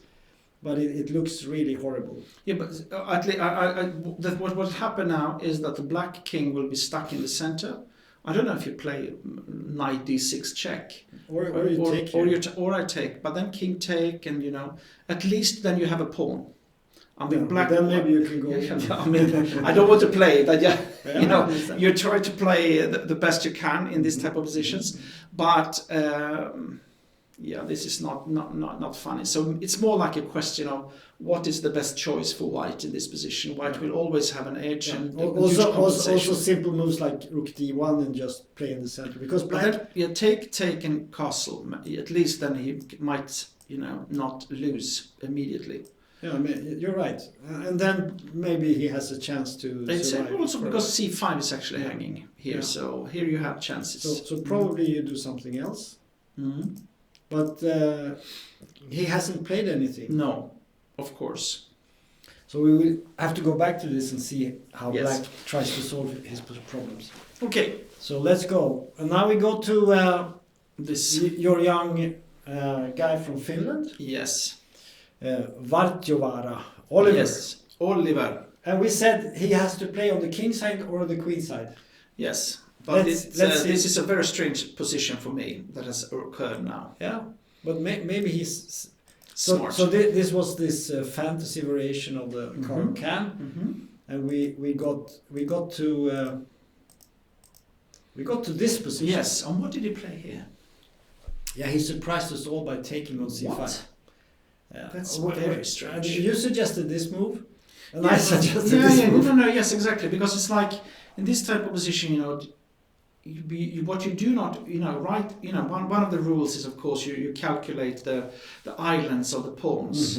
And right now, white has got 2, and a little bit a4. Your idea is, of course, also to get rid of this simple. Because a pawn is always a weakness. Yeah, exactly. But what he's doing now, he took on c5. Is that correct? And what did he do? Yeah. Because now what you're doing is that He played you this will way. have like always have 3 different islands, with pawns. But he wants to inflict the same pain to black by taking on d5. Of course. But I'm a bit surprised because with these 2 pawns here, Yeah. you don't want to open the c file. No. This must be the wrong choice. Yeah, it's well, maybe let's see what happens. Okay. It's interesting. Anyway, knight takes is logical, right? Mm-hmm. Taking. Knight take. No, he didn't take. Played e5 to avoid this thing. But It's strange. Oliver played d6, so suddenly it gets very tactical in the center. This is what we said. They are not going to play in the center. Mm-hmm. Of course they do. Mm-hmm. Okay, so knight f5, Mm-hmm. and now bishop takes, Yes. rook takes, Mm-hmm. knight d3, and rook a5. And if you take on d6, is it queen g5 or what? Let's go back. Here. Mm-hmm. Now we have a pin here. Mm-hmm. But I thought that. But it's hanging on c5, so queen g5 maybe is. Yeah, this looks like a Then bit- you're threatening on c5. and then you have to f5. sack the exchange probably. Yeah. Okay, then I understand. It's just like otherwise this would be the normal, I guess, Yeah. But rook a5. But this pawn you cannot save, so Yes, and actually the rook, even though it looks a bit strange on a5, it's at least holding down the rook on a1 to the protection of the a3 pawn. So I mean, if we could jump forward here and exchange the knights, I guess you would like to do that with black, and maybe exchange the queens and get the rook ending. So let's say. But in this position, there is no doubt that black is better in this position. Must be, if there is no small tactics that keeping the d6 pawn. But otherwise, yeah. Yeah, I agree. Okay, So so anyway, queen take d6. He played this move with a small threat. Yeah. And then there was an exchange. Okay, in this type of position, you can see that the structure is with black. So white really need to have some compensation somewhere, some trade the D line or try to get compensation somewhere, or win a pawn if it's possible to win one with knight c6 or something like that. Otherwise, simply if black can just play the rook to c8 and the king to e7 and so on, black will always be better. So here he needs to act and do something. And he did. He did in the game. He played rook d1, attacking the knight. Yes. And we can note that if black tries to protect himself, then there is some catastrophe happening here. Yes. So suddenly, suddenly there is some counterplay. Yes, some counterplay. Not bad actually. Yeah. So yeah, okay. So very interesting. So it would, if we just move back a few and think that we have seen this position and just look at this, maybe was there something else he could have done in this position? Maybe there is. I just simply took on d5. Yeah. That would be my choice. Knight take d5 was my first. Maybe play this move instead. But the problem is maybe he felt that too many pieces will be swapped off. But let's say you play like this. Yes. Maybe just put the rook somewhere, maybe. Yes. And then we try to jump here. A4. You must play a4, I think, with white. Yeah, probably yes. Only move, I think. Let's see. Rook fd8, a4. Yeah. But maybe. But black is better here always. Maybe we could even go here and maybe go here. Oh, your favorite plan to go to c4. You have shown them it sometimes already. No, well, I played many French games with white, Yes. and I had this bishop against the knight on c4, and I always say, "Oh, terrible! What can I do?" It's so I'm aware of those. Anyway, Yes. the position looks like this should be simple, slight advantage for black, Yes. without much problems. And that's why it's a bit surprising to me that you go for a more sharp line. But he must have felt that there are some either that it gets too No, but I there's think too much pieces swapped off. I think he was thinking too much about the pawn formation. Mm-hmm. You know, he didn't want to give white this pawn on d5. Mm-hmm. But I don't think he should be so afraid of it, because white has all these Mm-hmm. weak pawns here. Mm-hmm. Because now what happens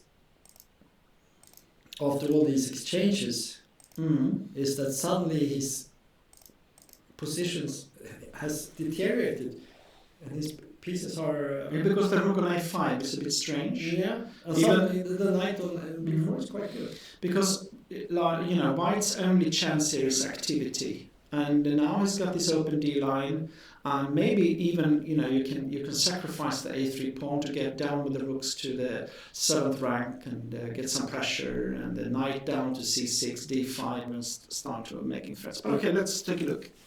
So now see, already you can feel that. Oh, This cannot be you the don't right like that. move. I don't. But like I don't that at know, all. is there some- knight f5? knight At least f5. that looks better, doesn't it? Knight c8. It looks better, but what's it doing there? But I like it, but knight c8 I don't like at all. No, It's because strange. also after rook d7, where to go? Yeah, it's a very strange move. That was a Knight- very strange move. Knight b5, is that a move? Yes, Is that possible? you can maybe play rook d5, Yeah. I thought. And if you take Maybe. on c, maybe see if you take on a5, knight c6, I thought, but maybe it's not so clear. That might just be equal, right? Maybe, yeah. I don't know. I mean, I don't like to make moves like this. after knight b5, you can actually play knight c6 also. Yes, this is possible. Knight c6. Mm-hmm. Well, maybe you just stay here. Oh, you take on e5. Yeah, but then we can take on c3 maybe. But then I go rook d7. That must be okay. But wait, I think you should take on a3 actually. Yeah, but then it's just equal game, I think. Take on e5. Yeah. So- Okay, now it's Anyway, he yeah. played a, I would say, slightly dangerous move here. Mm-hmm.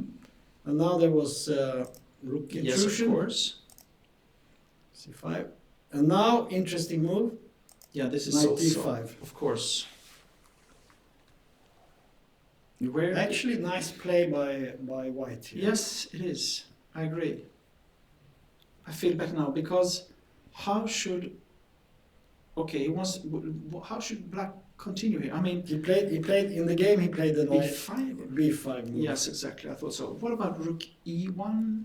Rook e1, rook d1, even a move like a4. I mean, I just cannot imagine that this would be worse for white. No, White has got compensation enough right now. Yeah.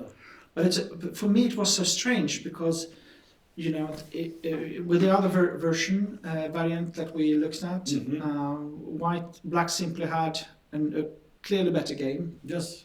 So to go into this type of more, but I- he must have I- missed. He must have missed some kind of trick, some kind of move, Yeah. Okay. White goes for yeah, basically trying to force a draw here. I think.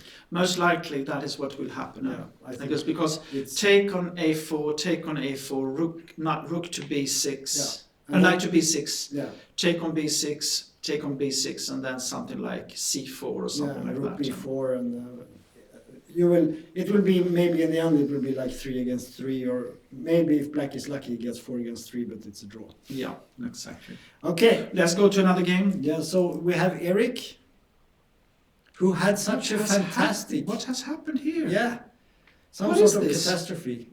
He had this fantastic position. Well, at least better position, but Well, it was fantastic in a way. okay. Yes, I would say Yes. this was the position. Yes. Okay. And here I think he made a big mistake. We were discussing taking on f5, Yes, and then and playing f4, or something playing, like that. you said f4 immediately. Yeah, I think f4 immediately was the I move think- I like But best. Eric, a little bit, I think, No, it- maybe hesitantly he played Mhm. bishop d2, Bishop d2. and black That is very strange. played Move. f4. That's very strange move. Isn't it? Very strange move. Because It doesn't do much. no, also because this is so thematical that Because you said that the bishop should be here. and- yeah, I mean f4 is for me. when f5 comes, at least the normal idea is to go for f4 to stop that one. Because with this move, you make the bishop on e6 bad, the knight on g7 cannot do much, and if black takes on f4, you take knight take f4. And you have, like, I think, a clearly better position with threatening to take on e6, and then the knight to it's, It looks very good. Yeah. Anyway, that didn't happen. No. And this just goes to show that you don't know what's happening in the chess player's mind, because probably Eric had some very good plan here. He saw some idea and he was not afraid of f4 and so on. So let's see what happened. Bishop d2 and f4. I think is a very logical move to play. Sorry. No problem. Knight c2. Okay. He's taking control over d4. So what he wants to do now is probably to play b5. Yeah, but black immediately goes here. Yeah. Because black says, okay, now you cannot protect d5 anymore. Let me close that hole in my position. And so there was exchanges going on here. But was that correct? Again. Well, what do you do? And of course, f3 is always a little bit of a threat, Yeah. This. Yes. And then suddenly this knight comes jumping, this. Yeah, just take on g2, of course, Then the queen comes down here, and suddenly you have a big attack. This is maybe I don't understand, but for me that is like, for me, like a little bit of a positional blunder to allow this kind of counterplay when you can play f4 yourself. Yeah. But okay, let's move anyway. on. There was a number of exchanges, and then he played f3. But now d5 is screaming for d5. Yeah, and it comes, but he didn't play it immediately. He started off with a little bit of a rook. Yeah.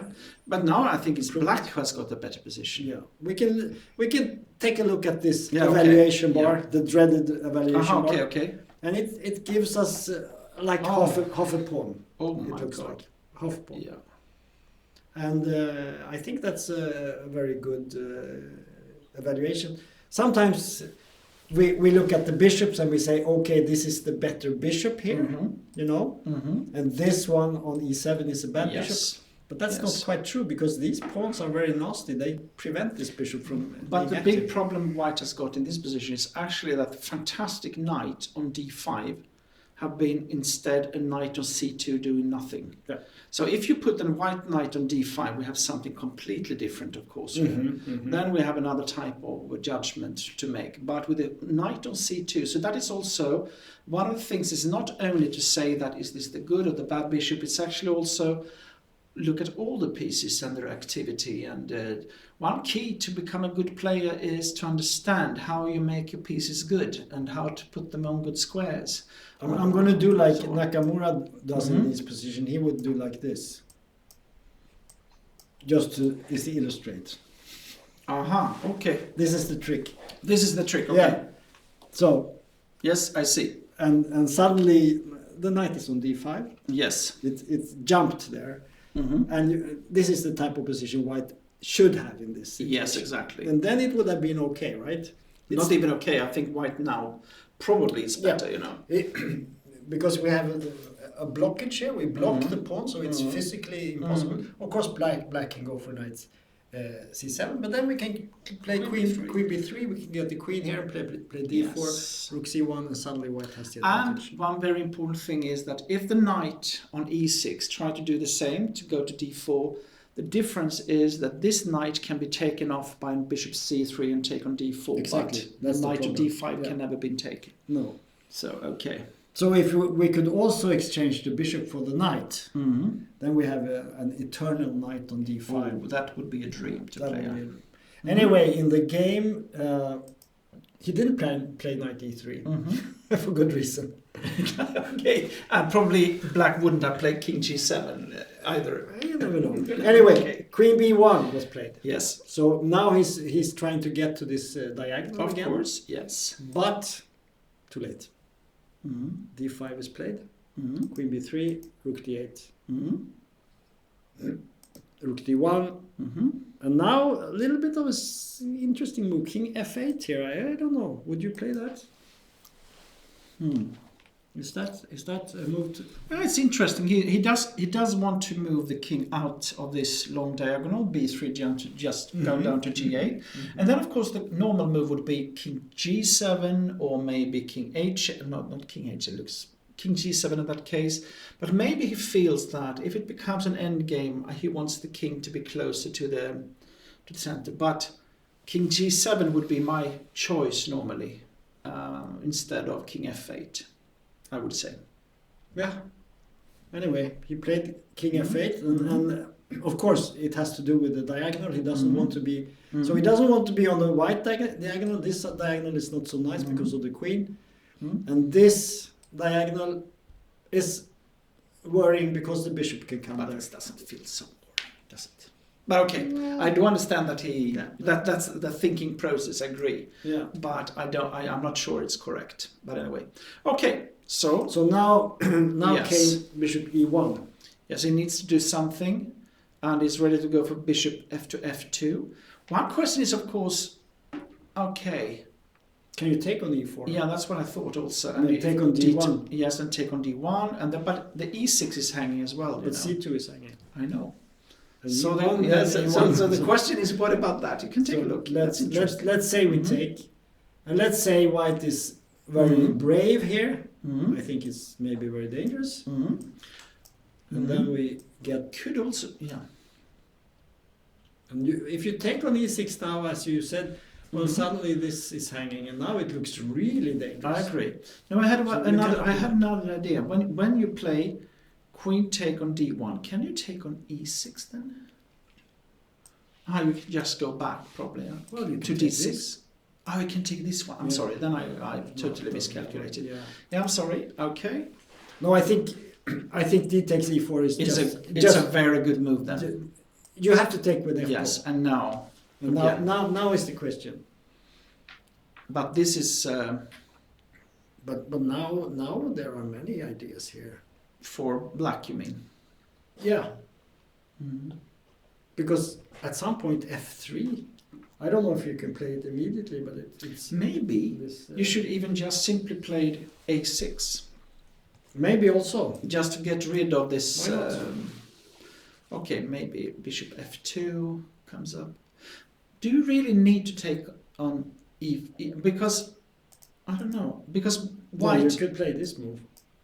I mean, bishop f. I just think that Bishop f2. Yeah, the question is if there is anything. Knight to c6, and then you play bishop b6. Okay, and it's hang on d5. Okay. Still some fight. Yes, but maybe Okay, take on e4 again. But I like the fact that perhaps you have to take with f. He must, I think. Because I see the queen coming here. Yes. It's coming here. Maybe the knight coming here. Because white has all his pieces on the queen But side. can you do it immediately then? F3? I don't know. It's possible. But on the other hand, for me it feels like normally, you want to, you don't want to force matters like this, Oh, this is really dangerous as well. I don't know. Could also, but on the other hand, it could also be that after f3, you can maybe play bishop g3 instead. I don't know. Yeah, this is a possibility. Bishop g3, I thought. I think bishop g3. Oh, yeah. Okay. Because just to because you're threatening the pawn and. Let's take. And take on e5. You play knight to g5. Knight to g5 looks very dangerous. Suddenly the king f8 is a brilliant move. Can you see that? If it was on g7, it would have been checked. Is it? Can you play rook f1 here? I don't know. What happens here? Because if you go here to e8, it's mate, right? So Bishop f6. Rook to take and king e7. Yeah. This is the type of thing you don't want to play. I mean, No, this is because you're so afraid that you make a terrible mistake. yes, I miscalculate. And yes. even in this position, you might be uncertain: is this really good or not? But maybe it is. This is the computer will play it immediately without any being scared at all. But we are human beings. Evaluation bar says that this is a clear advantage for black. I mean, but I don't think you go into this without no a lot of consideration. No, So, agreed. but I'm not sure. I'm not sure about this F3 idea. Okay, It's an idea. but what was the D take E4? So D takes E4. No, feels like you could play something more safe here with black and just have a good position. You know, that's my feeling.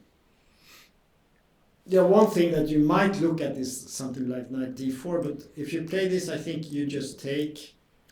Queen takes. Bishop F2. And Bishop F2, and maybe. No. This is not good. Maybe you can take a pawn, but there is an A pawn for. Exactly. So it ends up with something that's probably. What about if you play knight G5 first? Then is that something? Not to take on. No, the other. F take E4, knight G5 immediately then. Okay. I was thinking maybe there was some move here. Bishop H4 maybe. But even then you knight F3 maybe. What do you do? Knight H3 perhaps. Yes. Exactly. Aha. Okay, so this doesn't work. Maybe just play this. Yeah, and take the bishop. Yeah, take. No, this is simply good. This is very good for black. This is winning for black. Even if you got the knight to F3 now, but this is all. This knight is so bad. Exactly. But This is the problem. if we could make a quantum jump here, it would still be bad. But okay, so knight G5. Knight G5 it looks good actually. Knight G5 because then you still. I thought about after knight bishop F2, you could maybe you have this kind of queen to G4 or something like that. You know, threatening to take on E4. Oh, also. And also knight H3 coming. This is horrible. So this is really, and queen E2 is threatening as well. When you have, there are a lot of stuff here. F3 is threatening. So I think we can conclude. Mm-hmm. Where were we? Let's see what the position. This is the position of the bishop E1, and I think the evaluation board says it's clear advantage for black. And I think you just need to find the right variant here, so you don't go into this kind of. Everything is nice. Yeah. I'm a bit surprised because Eric is usually very sharp when it comes to this type of positional maneuvering. But he made I think a big mistake when he played bishop in D2. this position. Bishop was very strange. Bishop D2 move. Allowing F4, it just completely changed everything. F4, and suddenly we have this knight on C2 that has no place to go. So strange. Yeah, so strange. But okay, let's Vidar. What about Vidar? Or maybe this. We can go this. I just want to see this because. He's lost a pawn here. Okay, I see. Too bad. Yeah, this is unfortunately this looks bad because we have 4-4 on the king side, and I think in this position probably we just queen c6, queen 6, right? 97, and it's very bad.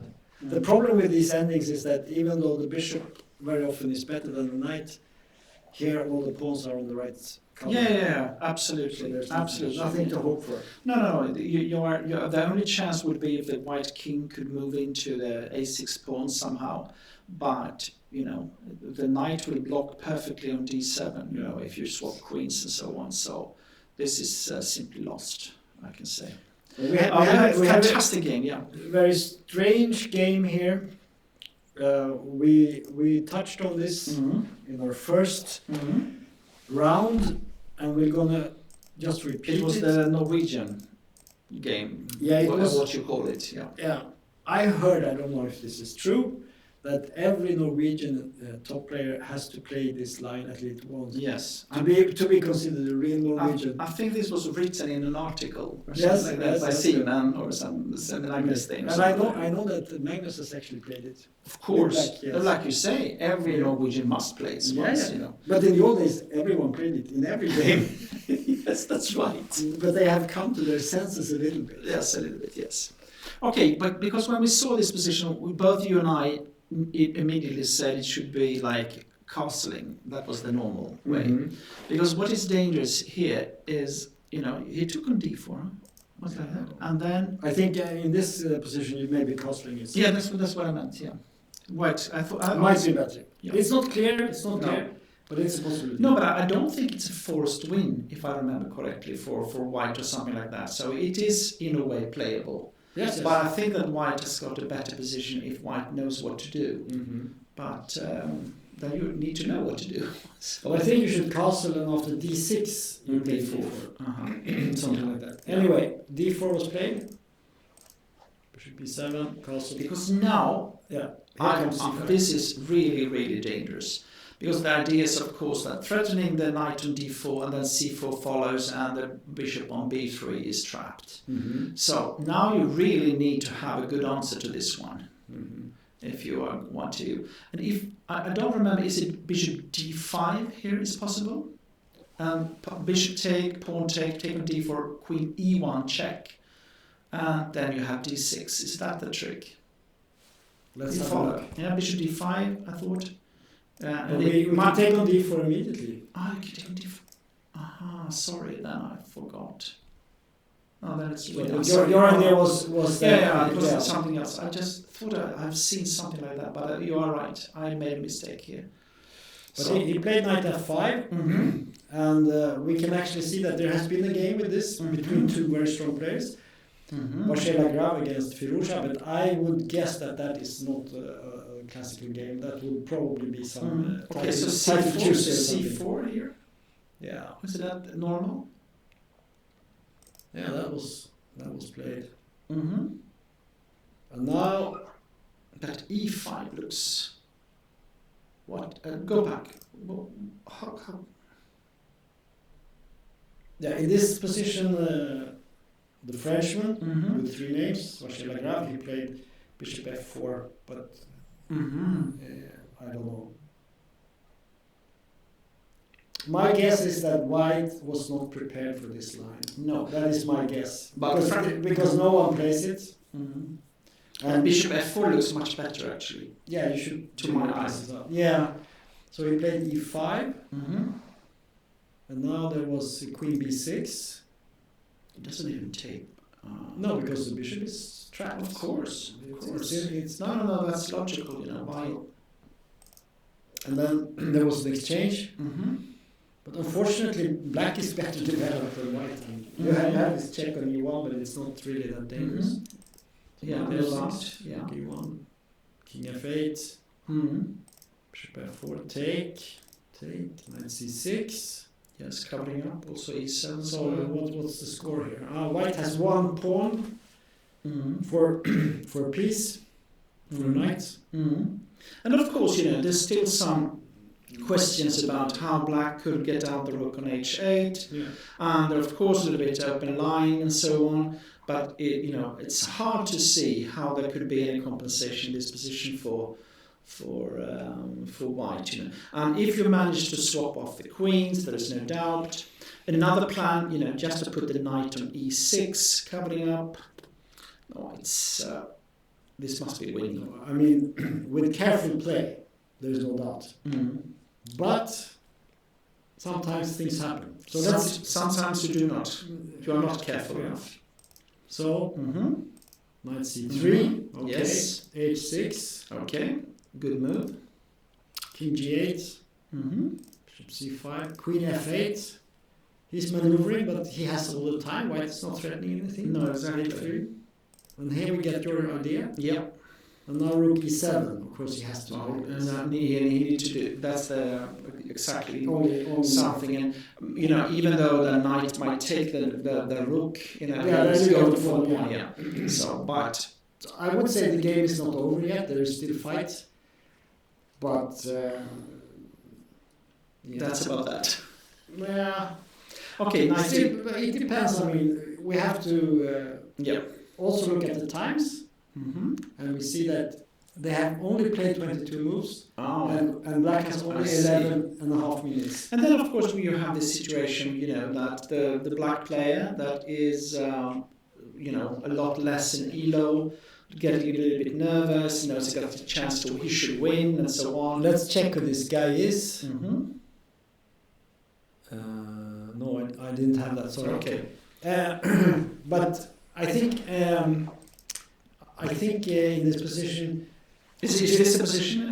This is the position, rook e7, and clearly Black is better. We look at the evaluation bar; it's a big advantage. But I would say we talked about it before.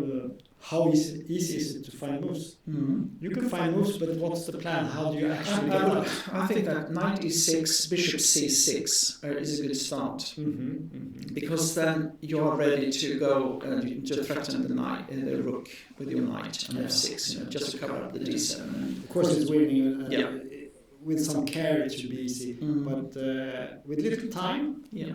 And he's burning his clock now. There's soon it will be less than 10 minutes. And the more experienced player here, I would guess the grandmaster, Jan Subeli from Poland. He has almost 25 minutes left, so he has a big time advantage. But he has a very weak position. Yes, that's the problem. The thing is again that the knight on c3 cannot. If that could join in for e5 or something like that, then you would have some threats maybe. But the problem is always that knight e4 will come, and so on. And the bishop on b7 is is a really good piece. So. I think when Black plays knight d6, maybe you have to play something like b4 or something. Yes, that's right. Just to keep, because if you start moving back. But then again, if you swap off the bishop, you're getting rid of this one, and then you play the bishop to c6, and maybe even king g8 and knight g8. King h7 and knight g8 or something like that. You should be winning. You need to win another pawn. I mean, if you get one more pawn for white, and you keep the d6 pawn, then you can argue that you're still in the game. But this should be a loss. We'll see what happens. Okay. Knight e6 was happening, but we will move on. So let's see this game. No, but this is not. This is over. So then we have this. No, we have Tiger. Yeah. This is, as always, commentating Tiger's game is interesting. Because you do not understand what's happening always, and you get surprised. Sometimes it's a stroke of genius, and sometimes you don't understand it even after the analysis. So it's always very interesting to analyze it. And in this position, he is playing with Black, and we have a situation. He's playing one of the Indian players. Yes, but in this position, a little bit lower rated. Yes, but you can see here also that we have a very special position in that sense that the white square bishop is away, and if white has chosen to move forward with the pawns on the king's side, trying to block down the f8 bishop. So I guess this will be the key question for the future. How bad is the bishop on f8?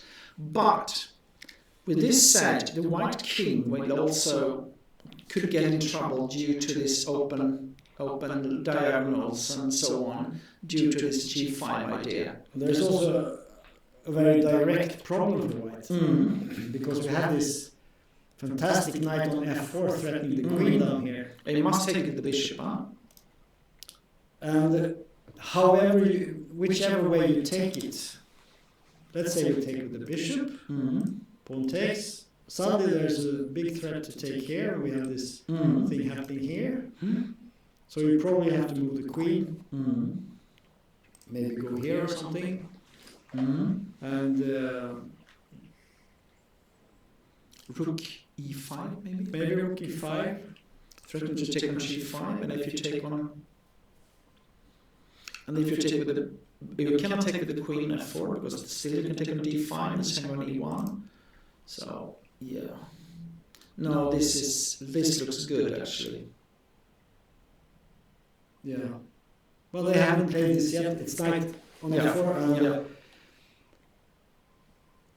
I think it's very important that Black's king is not really threatened in this position. There is no attack there. He has bad pieces, knight on c1, and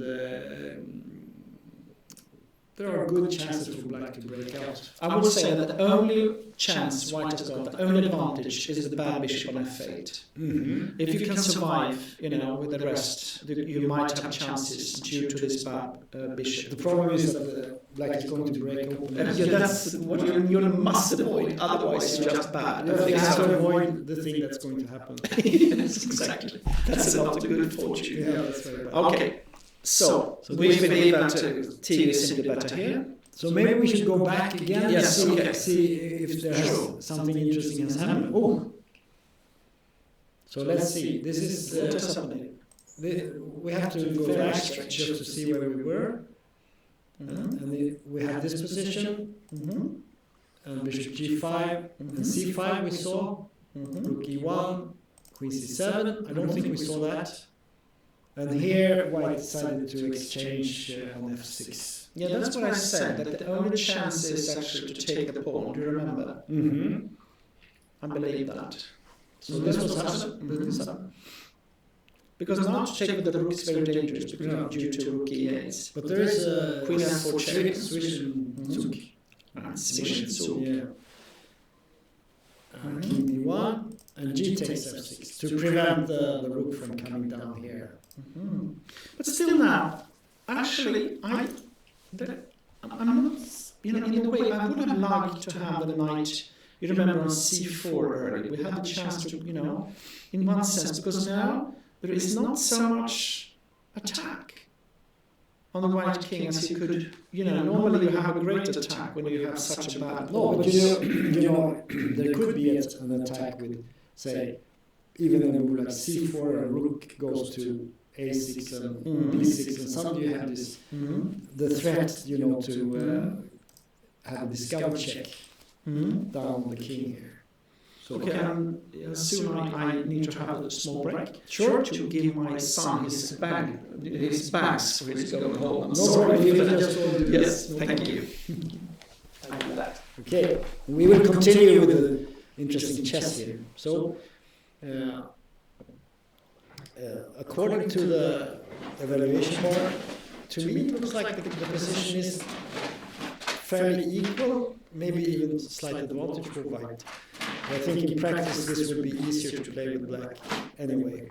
So I would say practically an equal game. Also the fact that White has used much more time, only has 17 minutes left, and the Polish Grandmaster has over 40 minutes. So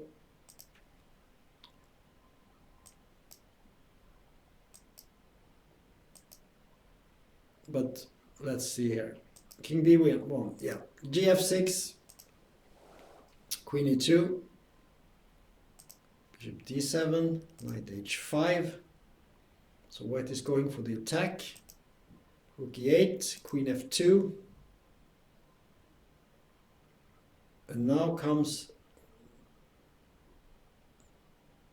what seems to be a blunder, Rook f7.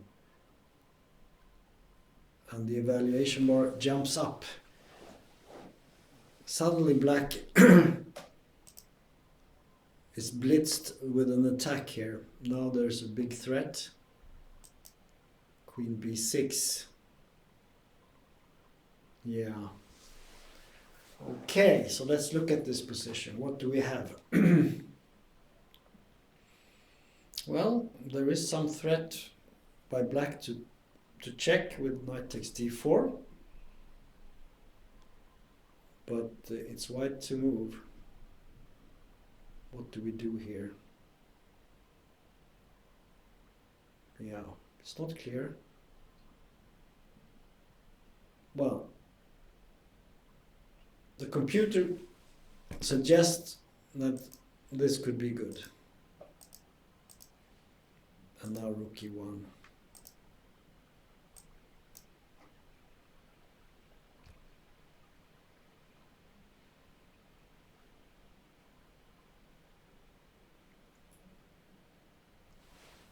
what's happening here.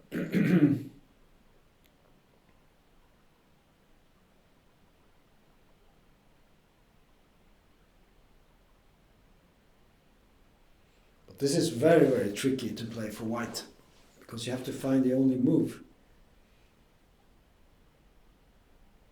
And it's not super clear for me what happens here. What happens if, let's say we play bishop to d7. Oh. Yeah. Look at this position and try to find the best move for white. There is a killer move in this position. It's a really nice move. Nice idea. And the idea is to get the queen down to the 8th rank and to mate black. And we do it by playing queen here, check. And let's say the king goes here. Now comes the killer queen b8. And the game is over. So suddenly white has switched from being what looked like in a very bad position to be winning, which is quite impressive. So this is the position and it's white's move, but white has to take on e8 and play rook e1 and then find queen g3. So that's the only way.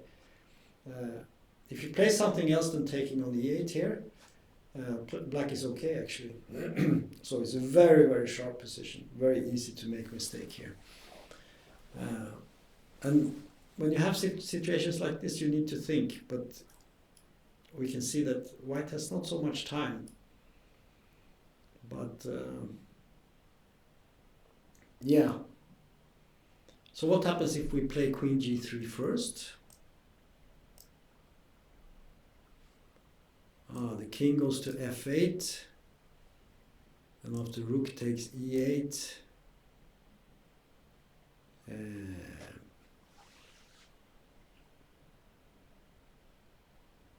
Rook takes e8. Yeah, then you can actually take here with the bishop.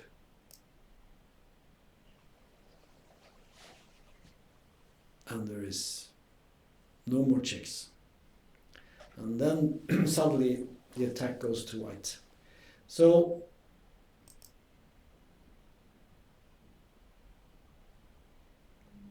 okay, white took on e8 in the game.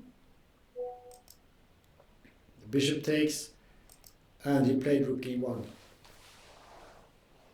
Okay, that is the winning sequence, because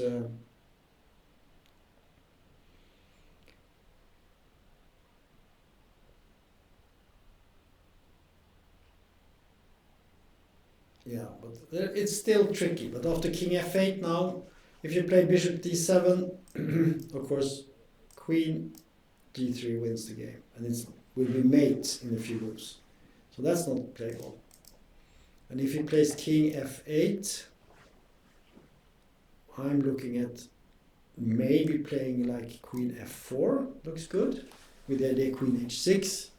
It's a fantastic attack. But it's not so easy to find, because there are always tricks with the knight. You could try some move like knight takes d4 or something. But I guess you can just move the king. But with little time, it's not easy to find these moves. Yeah, this is not clear. This is not clear. Even though it's a big advantage for white, I wouldn't bet on white winning this, because it's easy to make a mistake here. We'll see what happens. Okay, there has been a result between the young Finn, Oliver Vartsiovara, and Ido Gorstein from Israel. This was the position. Let's go back and see what happened. So we had this position, and we were saying that white had defended very well from a slightly worse position. And Gorstein went for... No, sorry.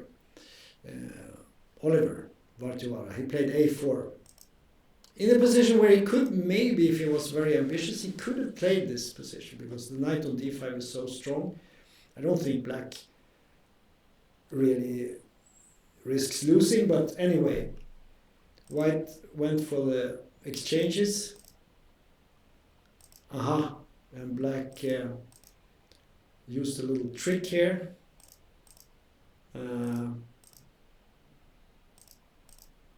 We see we have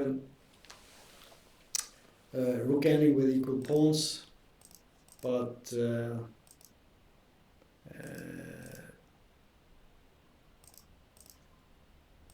it's not possible. White has some pressure with the rook on a6, but here they took a draw. Yeah, it's an equal game. Okay, so that was that. Let's see what happened to culottes.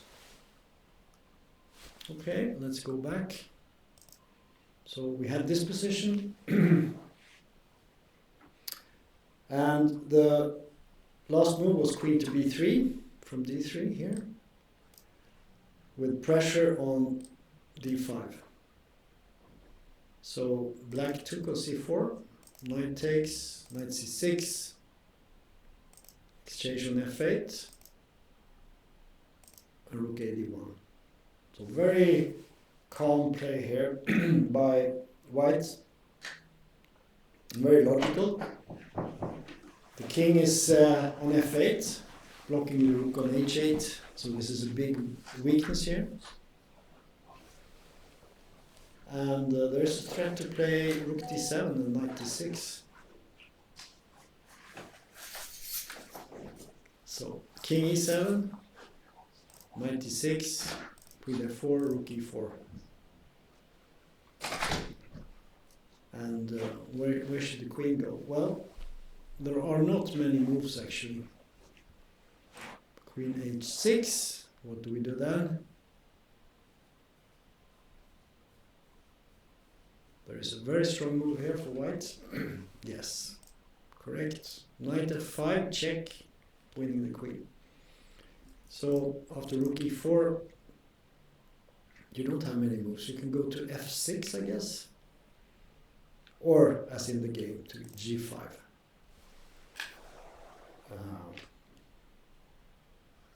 Yeah. So here I think white can win actually by taking on f7 and playing queen takes e6, and then follow it up with something like maybe, well, let's check it out. What happens? Let's say he takes.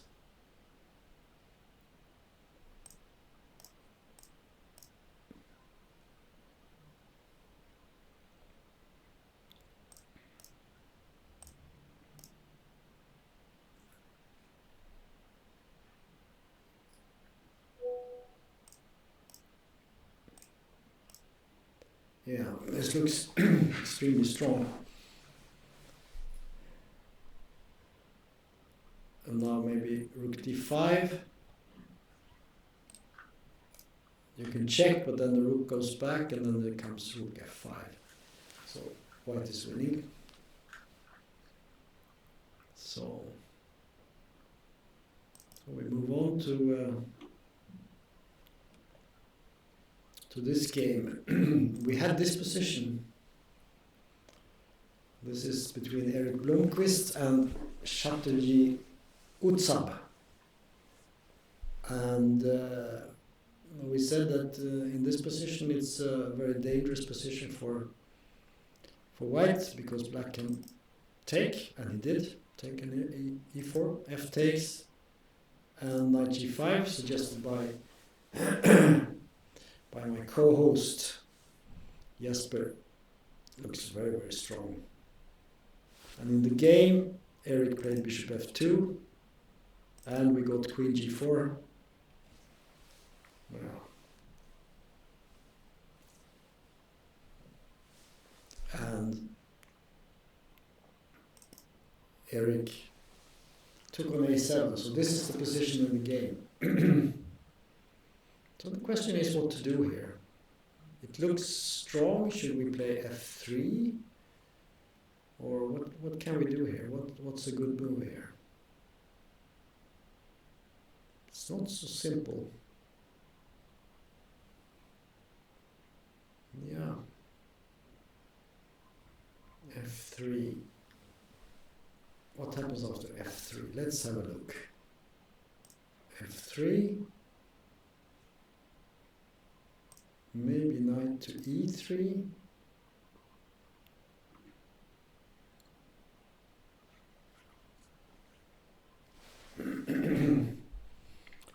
Protecting g2, attacking the queen. Yeah, it's not so clear.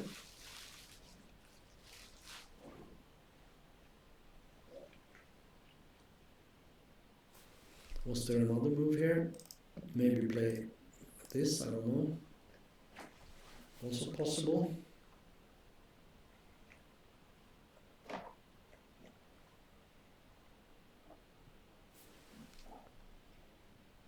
So the question is what to do in this position. It's not so easy to find a clear win in this position, even though it looks like there could be. Maybe a knight check. Maybe knight here. And now after king f1. Now it looks like we could perhaps play f3. Because after taking here, yeah,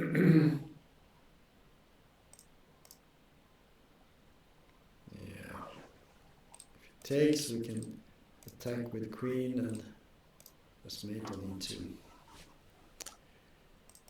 So this looks very dangerous. So knight h3 is a possibility. Let's see it again. King f4, king h1.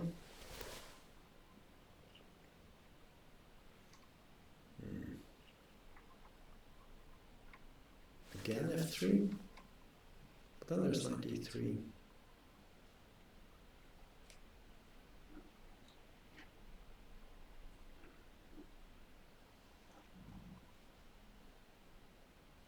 Oh, maybe it's possible to play queen e2, threatening to take this guy. Now after this, we can just play here. And then we mate over here.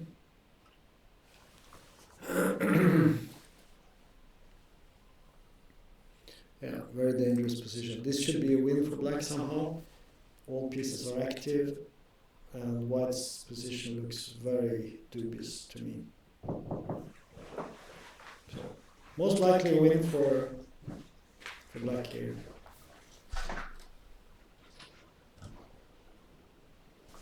Okay, Jesper, welcome back. I'm sorry. There's no problem. We have some children to take care of. Yes, sure. Yes. They need to be cared for. Yes, sometimes. Whatever their ages. Yes. That's my experience. Mm-hmm. Okay, so we have this game. Oh. And what is happening here? yeah, we have to go back. Mm-hmm. We have looked at this. Actually, white has been winning. Mm-hmm. Yes. Because I think this is, like I said, it's like the game has changed the situation, you know, completely here. Because, I mean, the knight on b3 is, that's what it simply felt that it didn't do so much, but, okay, yes. Queen b6. Mm-hmm. And now he played the best move. Mm-hmm. And then also the best move. Well, that's a strange move. Yeah, but the point is this, fantastic. After this, I just thought you can take on d4 as well, check. But yeah, but the king moves. yes, and And then he moves in. Because you only get one, you can check with the knight again. But then I you thought go- knight e6. But here you have this brilliant move, queen g3, and then queen b8. It's mate. Oh my! So this That was a surprise, huh? yeah, that was so he played king f8 here, Mm-hmm. and then there was queen f4. Mm-hmm. Oh, and everything. He just waits with it, gives him this possibility to give a check. But now he took it, Mm-hmm. and he played here. Mm-hmm. Queen h6, Mm-hmm. king e7. Oh, knight f4 is coming as well. Huh? Yeah. Knight f4. Queen b3.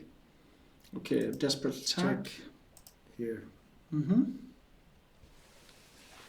Okay, so white has a piece up, Mm-hmm. and the king is not stranded. There is always bishop c2 if you want to. Mm-hmm. Of course, black is going to get some pawns, but the attack is still going on the Maybe on just the other king side. d2 in this position. Also, maybe king d2. Just so, because then you actually threatens to play rook to d6 or rook to take f6. You could maybe even think about playing knight here, maybe. But on the other hand, you want to keep it, maybe. Yeah, I just think you want to keep pressure on d5. Mm-hmm. Mm-hmm. But yeah, Should be winning, but yes, it must be winning. there But is a time problem. let's see. There are 3 minutes. Seven Oh, okay. minutes. Yes. No, 7 moves for 3, Mhm. almost 4 minutes. Mhm.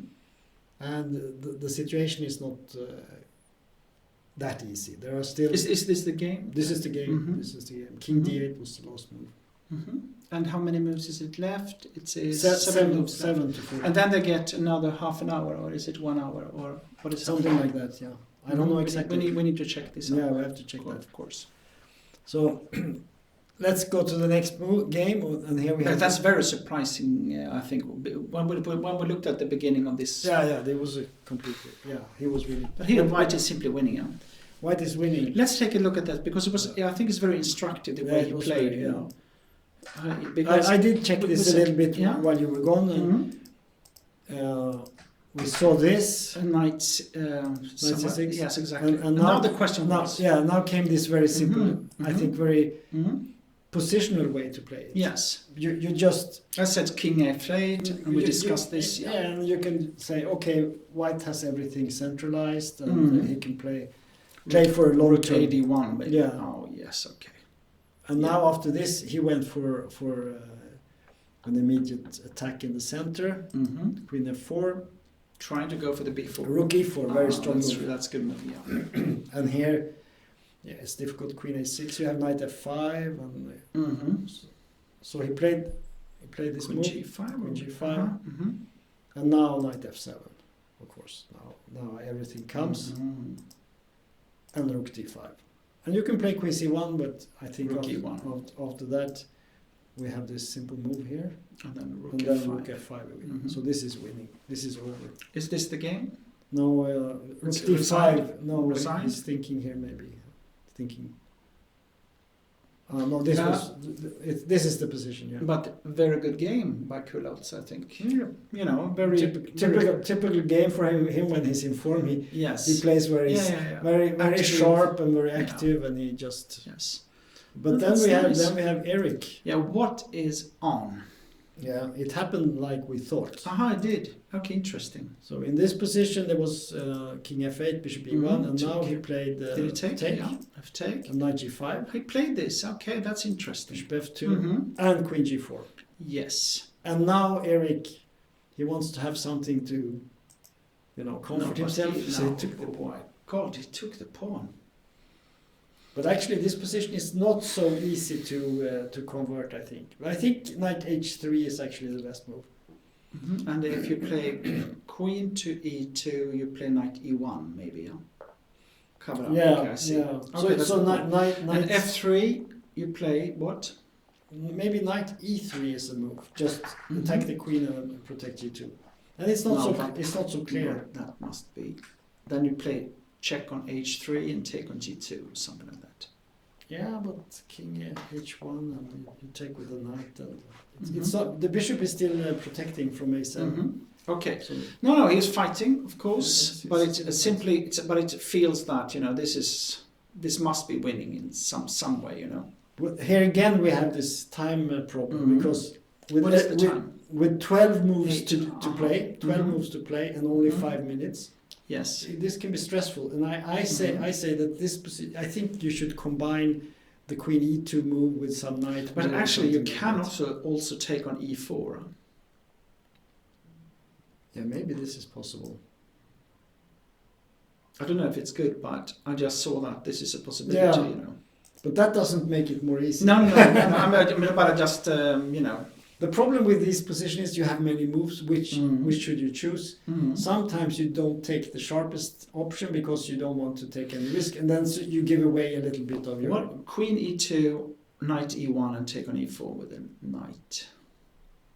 But there are no threats by that. No, but on the other hand, what is... But I think... But then you have actually... What the threat is to play knight to d2 and f3. But this move... King on king f1, then f3 works very nicely on king f1. Yes. So here, f3. now this. This is the trick. You have to play this move. This is the strongest.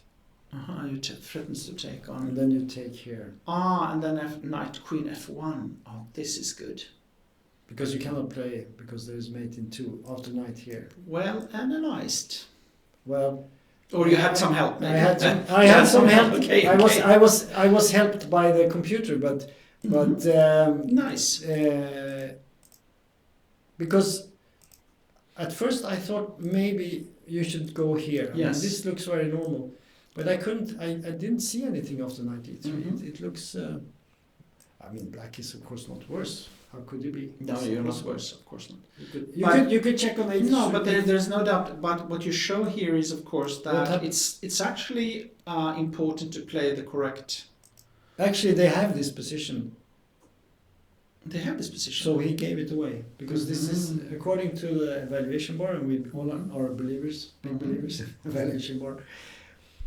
Because now after king f1 loses to take and queen f3, and you win the knight. But what do you do after this move? A knight f2 check. Then it's a draw. Yeah, take on g2, knight take g2 must be the way in that case. Yeah, but then after this, the storm has gone away because the bishop suddenly, you know, it's not a bad one. Huh? Suddenly the bishop is very strong on this diagonal. And there is a threat now suddenly with rook f1 and coming to f7. Yes, and now you are... Why didn't I put my king on g7? So this young player from India had a great chance. It looks like that was a very nice... But it's, you know, it's still... It's typical. Actually, he's going for the draw. He's going for the draw. Yeah, there has been... Probably wise, actually, in this... Yeah, that's the correct... Normally, this is also quite, you know, difficult sometimes if you have been winning for a long time and, you know, and you make a mistake, then to settle down, it's, you know. Okay, results are coming in. We can see that Culottes, he won. Of course. Yeah. Let's see what happened here. No, because if you play king to e8, then you play queen d5, so, okay. Yeah. How can that be a double question mark queen? But come on. This is very strange to say that this is a double question because the other version is... Well, but now you take everything. Queen f7 check, yeah, of course. Was it possible to get a rook and a piece for... Yes, you should have played queen to c1 check and then take on e1. Yeah. But then you know. Yeah, it's lost. It's anyway, completely... we'll just show the point. Queen f7, yeah. And then the king goes here, and now we can... Take and play. Yeah. Yeah. And then play take on e7 and rook d5, and you will win the knight as well. Yeah, we win everything. So we take the queen. Yeah. The knight takes. And knight rook takes. d5.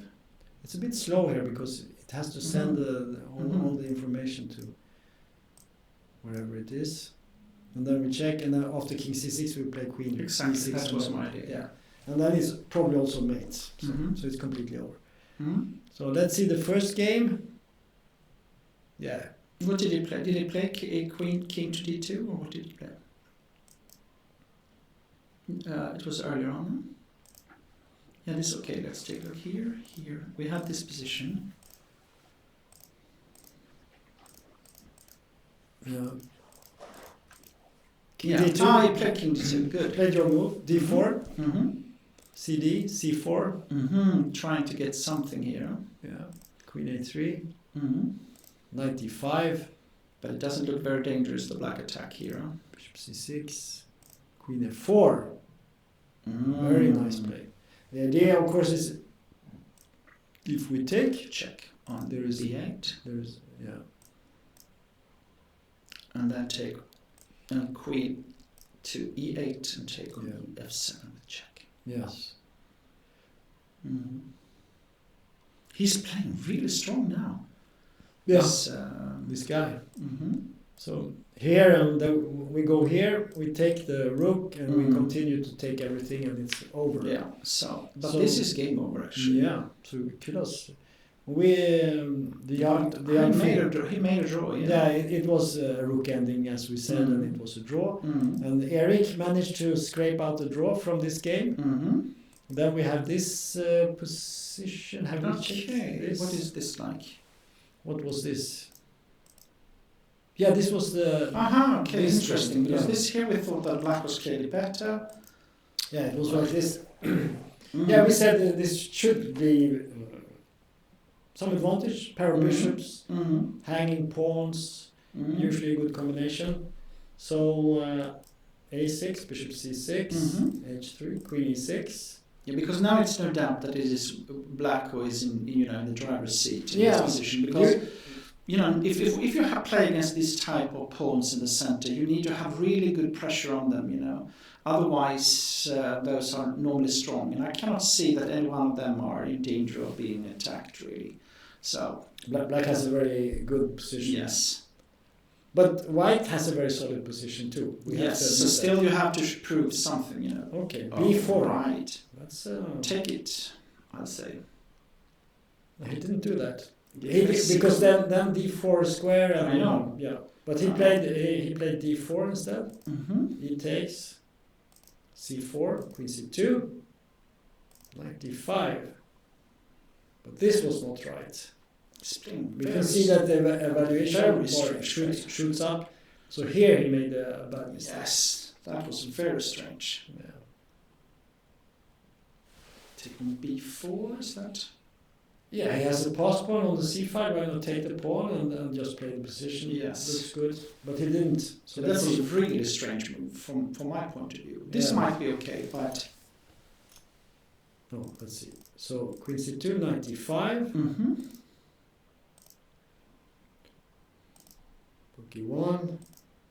Knight D5. Okay. Bishop B4.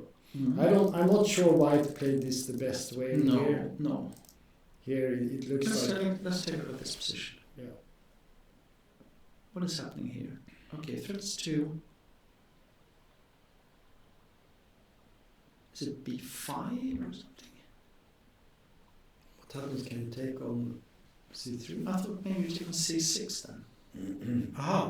Exchange sacrifice. Yeah, maybe because you have D5 after. So okay, B5, take on C3, take on C6, Knight takes D1, Rook takes D1. Exactly, and then followed by D5. And then you get D5 and you have, or if you just move your knight and you have a great and you have a pawn, yeah.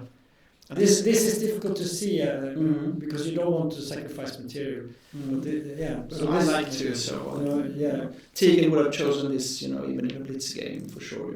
Yeah. Okay. Okay. But now, how is this position then? That's a very good question. Because here we have a bit strange because we have.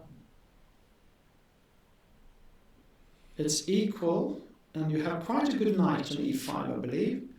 And the question is it a weak pawn or a strong pawn on C4? If I was black, I would hope to be better.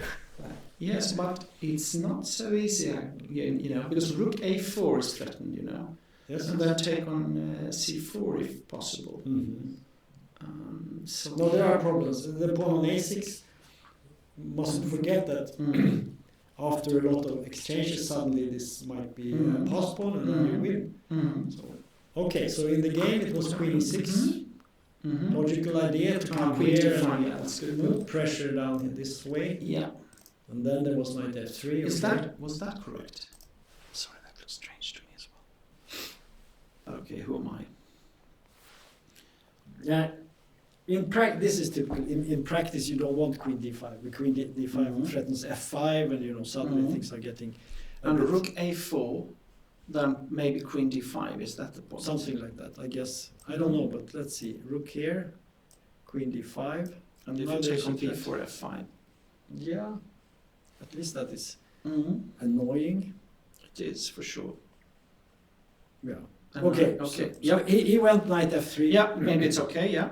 Also because on queen d5 we might have rook e5 in that case, Queen c6, rook a4, queen b5, rook e5, queen b6. And we can see from the evaluation bar that it prefers black.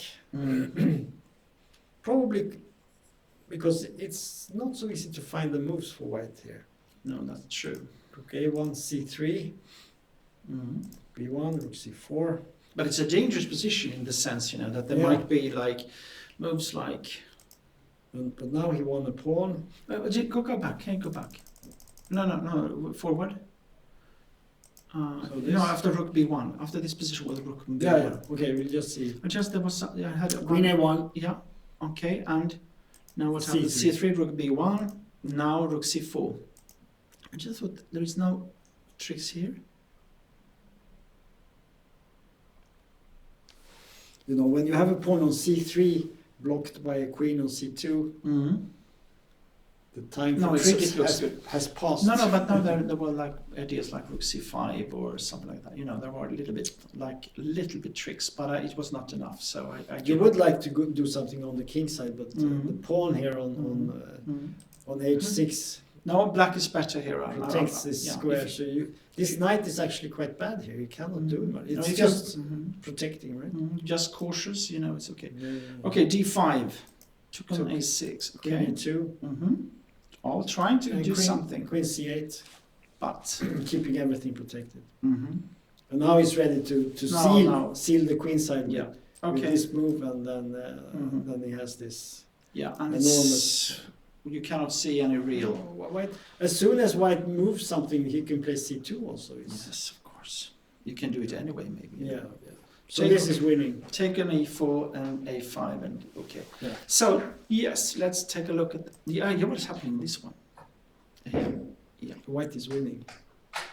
What? What? Now what is this? Go back, please. What is this? Oh, this is not true. Where are we?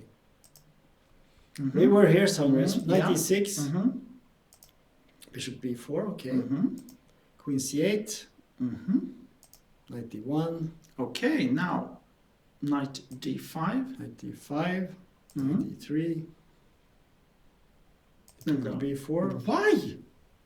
Why do you take on e7? Take on e7 and queen to c6. Actually, the computer says that you should take on e3. Yeah, maybe, yes. Maybe even that. Maybe that is even better. I agree, actually. But this is very safe. But we cannot complain. This is still good for black. Black has an advantage here. No, it's winning, I guess. Rook d1. But now he plays a strange move. King h7, just giving away the f-pawn. We were talking about he needs another pawn to be in the game. Okay, let's take a look at this one. It's strange, but okay. But I mean, your a5 looks good. Why not? I mean, if you want to play king h7, you could play rook f8 or something, maybe even. Most likely. But this is not unusual. So king h7. Rook takes f7. Rook f8. Rook okay, f8. I'm on. It's still good. Rook e7. Yeah, but this was quite okay because now you have. Yeah, but material counts and if rook f4. If no, play knight Why? f4. Queen e2. Now he plays this. This looks very nice. Okay. Yeah, still good. Take on f. Can you take on f2? Well, rook takes, then we have a check, right? Knight take on f2. Yeah. Yep, good. Queen d4. Yeah, now at least there is a threat. I can see it. Rook g8. Rook No, d2. wait. Go back. Well, you have to protect. I just want to check here this position. Rook f6. Why not rook f6? Could there be some tricks? Yeah, rook f6 looks good. Because then you have an active rook, and the other rook can go to g8, you know. But rook g8 looks like it's okay move to me. Okay. Yeah, okay. Rook d2. Other rook to f8. Yeah, still okay. Yeah, good. Queen h4. Yeah. Okay. But wait. Yeah. Rook to f6 again, no? Then queen take. You could take it. And then queen take g2, knight take g2, and knight g4. Okay.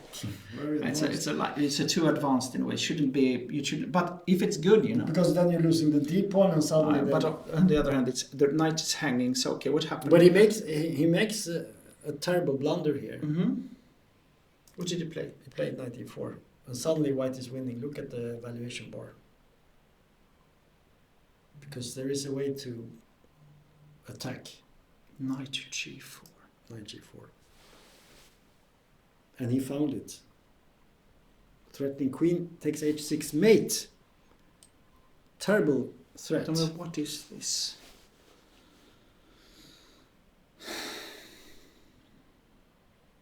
That's quite unusual, right? Really unusual, I would say.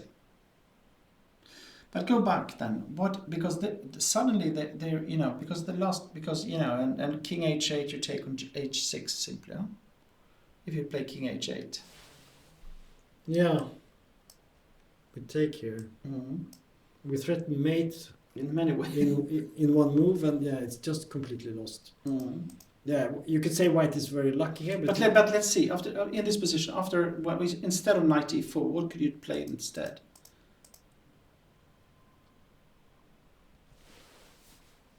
Okay, I see. Rook to f6. It is actually possible. But one of the points here, king h8, is that there is no threat to take here. Exactly, that's right. Because we always have check. Yes. So if we play this move, yeah. Let's say take here, we just take back, and the queen takes, and then we check here, and then we take the rook. So, but this is typically things you don't see with little time. No, exactly. So in the game after knight g4, he had to play like this, and suddenly white has an exchange up. Oh, terrible.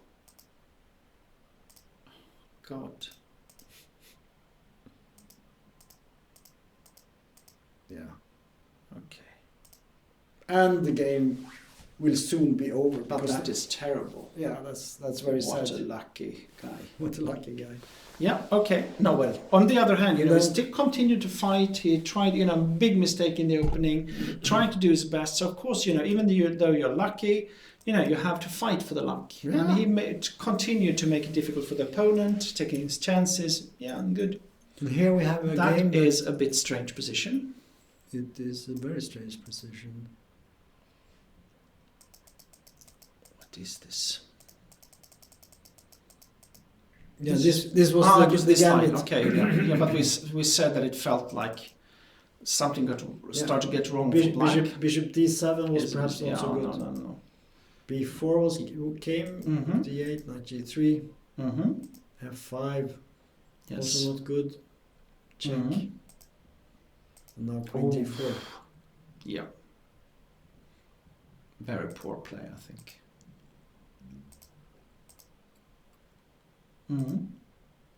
f4. It's getting worse and worse, this one. Yeah. And white actually managed to castle. That's impressive. Yeah. And an exchange up. Black king in the middle. Should be quite easy. Win probably. Queen c3. Queen f3. Queen check. Check on g5 as well. If he goes to f7, so Yeah, he has to there go are to not so many options. yes. King f8. Mm-hmm. Yeah, he played not the best, but it He doesn't matter. could have given a check on D6. d6 and then take on e6 and Yeah. knight to g5 Yeah, check. this move. Yeah. Because if you go, for instance, with the knight here, You give then you do this, knight, and then, and then knight and g5. then always Mm-hmm. always this check here. Mm-hmm.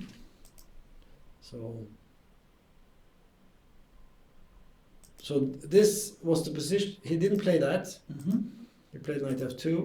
This here, here, and now you only have to find mate in 1. I actually found it. Yes, checkmate.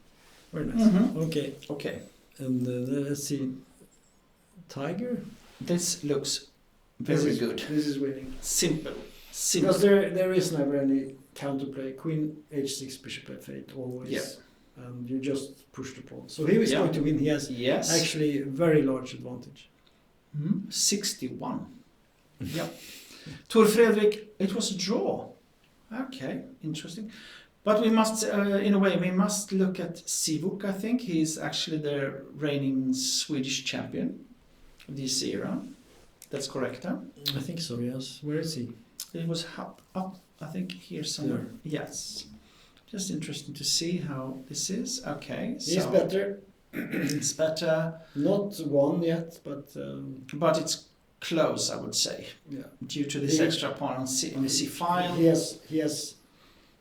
He has several advantages here. But of course, rook endgames are always difficult.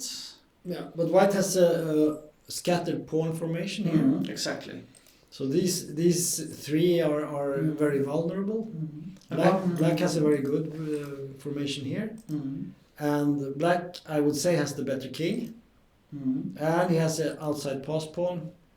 So The problem is, of course, that if the white king tries to support the rook when it comes to defending the c pawn from being promoted, the black rook will probably go for, and the king go for the kingside pawns, and then you will win some pawns and win the game. So. yeah, this is true. Let's see. Oh, there is no chat. Yeah. Anyway, Yes. very good. So what do we have more? I would like to see Edwin. How about Edwin? How is he doing? Okay, this looks good. He looks winning. But he's got 3. He's got 1 pawn less. Don't forget. No, but he's going to going to win the bishop. I mean, he's better anyway. But I just say that Because if let's Yes. say this move, Yes, exactly. then we go here. C2, King E2. Then we don't take. No, this is not so clear. Go back. No, that Go was a back. mistake. Yeah, I know. C2 was not correct. Bishop E3, we have to make something better. Yes.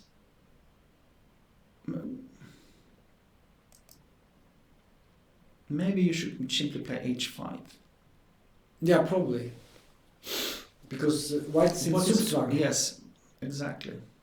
So this is the move. Mm-hmm.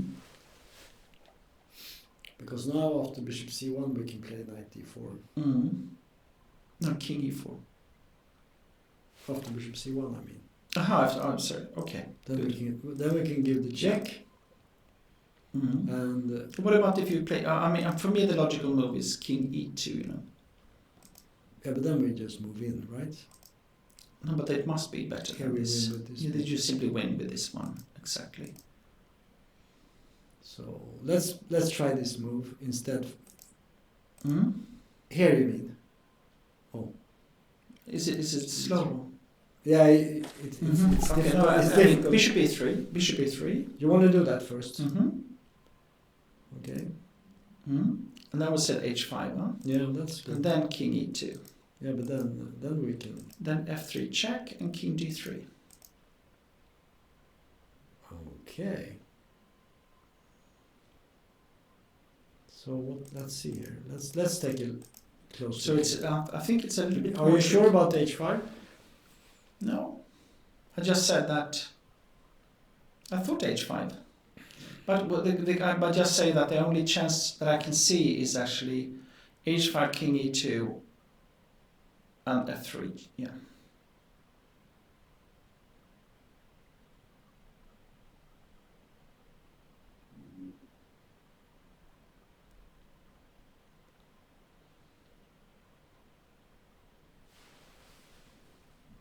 Aha, okay. h5, king e2, king g4. This is better, yes. Yes, of course. That is the suits one. And if we go here, then you can start to. You can play c2. Also, yeah. Then you can do that. This probably also wins because you just promote. Anyway, yeah, this looks good. So he's going to win. Very good. So against Edvin has been for quite many years now the most promising player that we have in Sweden. 16 years old and just received the international master title. So yeah. Well, we have a couple of very exactly. But I think he's the one in the driver's seat when it comes to the younger players. Okay. Correct. So this should be won by black. Yes. Then we have, I think we covered most of it. Yes. Let's see what's happening here. Oh, what? The advantage has decreased. Just well, it's still quite big. It's quite still. You can take on c6, I guess. You can take on c6. But then you have to win with queen and knight against queen and... or rook e8 you can play also. I don't know which one is best. Yeah, this one's... But still he has made some strange decisions, I think, Maybe. But with little time, that's what happens. Yeah. But now they have more time, so there should be no problem. Let's see. Oh, what is this? Aha, so the question is if it's no, this is black is winning. There's no... Yeah. Well, this was the game we said it would be winning. And here we have, again, the white winning. Yeah. And this was a mate.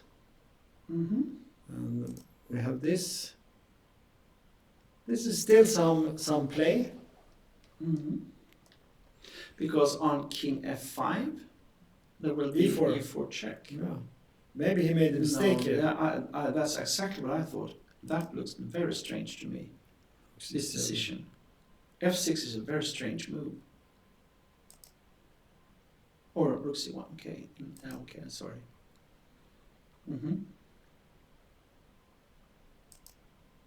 Yeah. That's surprising. This is a mistake. And why do it so quickly? I mean, he could sort of massage this position for a while. This was very strange to me, In principle, you would like if you could decide to put the rook on f5 or something that plays c5 and get. I was thinking about that, but the problem is that he has e4, but you want to provoke that. Yes. But okay. So in this position, instead of f6, let's say we go for something like that. Is that possible? Maybe not. You cannot. Because where's the king going here? The king f3 again. But then we can check. Okay, king. Rook c8. Okay, play rook c8. But now you're not threatening this anymore. Now we can move the king. We can even go here. Rook f8. And now we protect with the rook. f5. e4, I mean.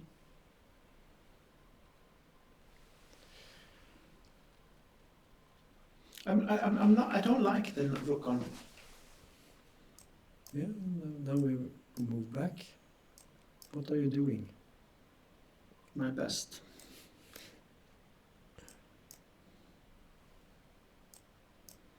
King e3 probably. Then we play c5. But I mean, I don't know. Something like I would, because you haven't destroyed anything in this position. You still have an advantage, and you're still sort of trying to. But it's not clear. It's not clear. I mean, at least black. It's easy to make this type of mistakes, but this really seems like a mistake to me. You played rook c5 now. What? Well, he has king f7 on rook takes g6. E. Mm-hmm. We can just illustrate. That was actually a nice trick, I think, you know. This is the type of thing Magnus does, and then he wins the rook. Mm-hmm. Yeah. The rook goes here, the king goes here, and the rook is trapped. Mm-hmm. But Okay, so you just have to wait then, huh? yeah, but the problem now is you can play this. You can play this move. This is strong, Mm-hmm. I think.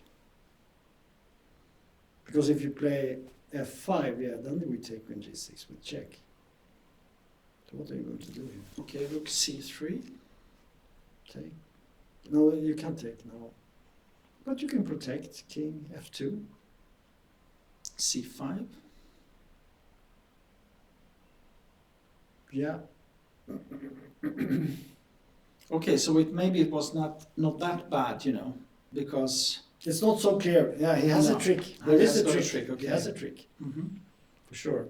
So Mhm. you cannot take on g6. The problem is, can you actually make any headway, get your pieces forward? Mm-hmm. That's the question. But Maybe. So what do you do?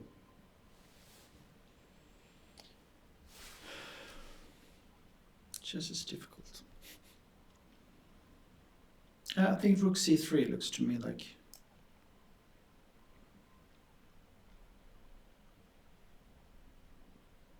you can take on g6, of course. Yeah. Because the h5 pawn is hanging, I'm stupid, okay. Yeah, you can do this because now if you go Yes. back, Then rook h7. then check. so Okay, good, I understand. okay, so that is not possible, Mm-hmm. but e4 is good. And black has Rook e5, you simply play like king f3 or... some move, What's c5 then? maybe here. Yeah, c5. Yeah. Do you play like king f4? Probably just play king f4. Mm-hmm. And now it's actually black who's got some problems what to make, you know. Yeah. Okay, but this is not so easy to find. No, it's not so easy. This This is actually also when you suddenly you see this trick, you know, that he's got in his sleeve, you know, you get a bit worried, you know. So we'll see what's happening here. Is this the game now? yeah, this is the game. Mm-hmm. Rook f5, check. Mm-hmm. King e2. Well, there are some chances, but What about king e2, rook e5, with idea king f5?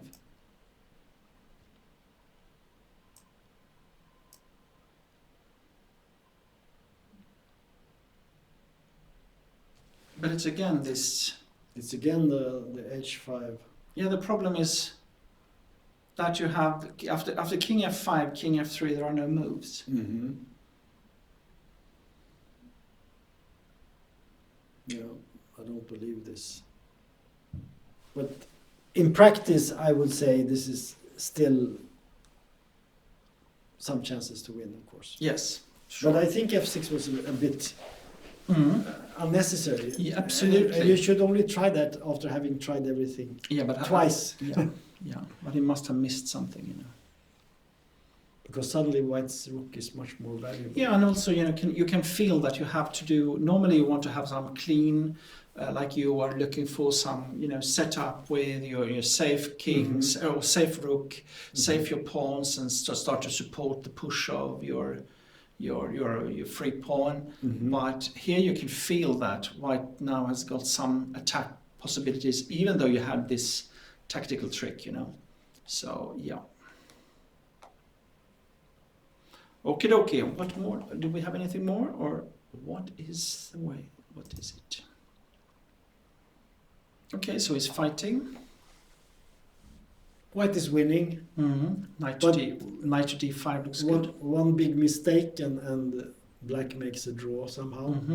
you know, these types of things can happen, yes. But of course. But they have more time now. I don't think it shouldn't be any big problem. Let's see what we have. Yeah, this game was finished. No. With 2 queens. Yeah. Then we have this thing. White is winning. Yes. But black is punishing himself for. And Tiger only made a draw. What? No. Oh no, stalemate. Oh, we have to check it. No. What is this? Yeah. What is this? One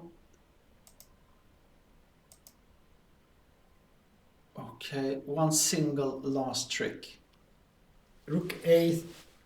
If it takes on E3, Queen H8.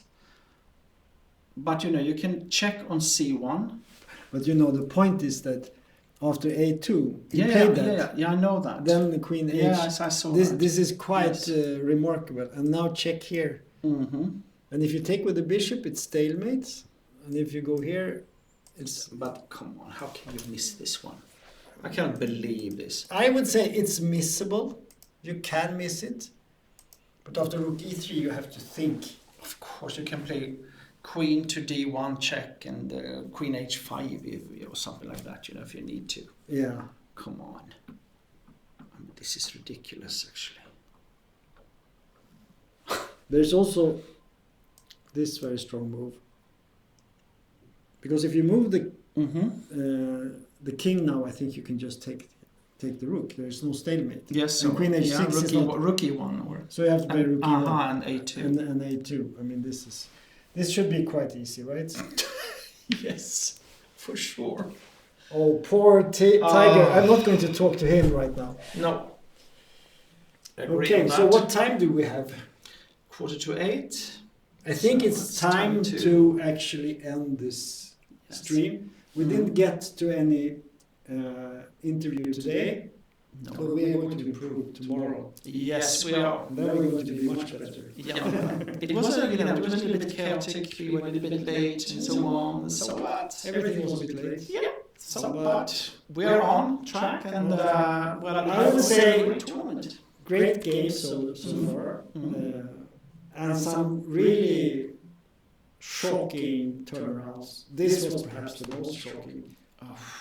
And very horrible. This is not a good start to a tournament. I really hope that Tiger can, forget about this and think I played a really good game. I have to be a little bit more careful. But we have seen him before coming back, Always strike, always.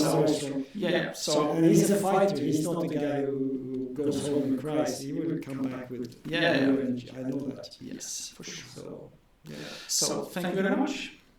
Thank you very much. Hope to see you tomorrow. Yes. More chess coming your way. Yes. Okay. Thank you.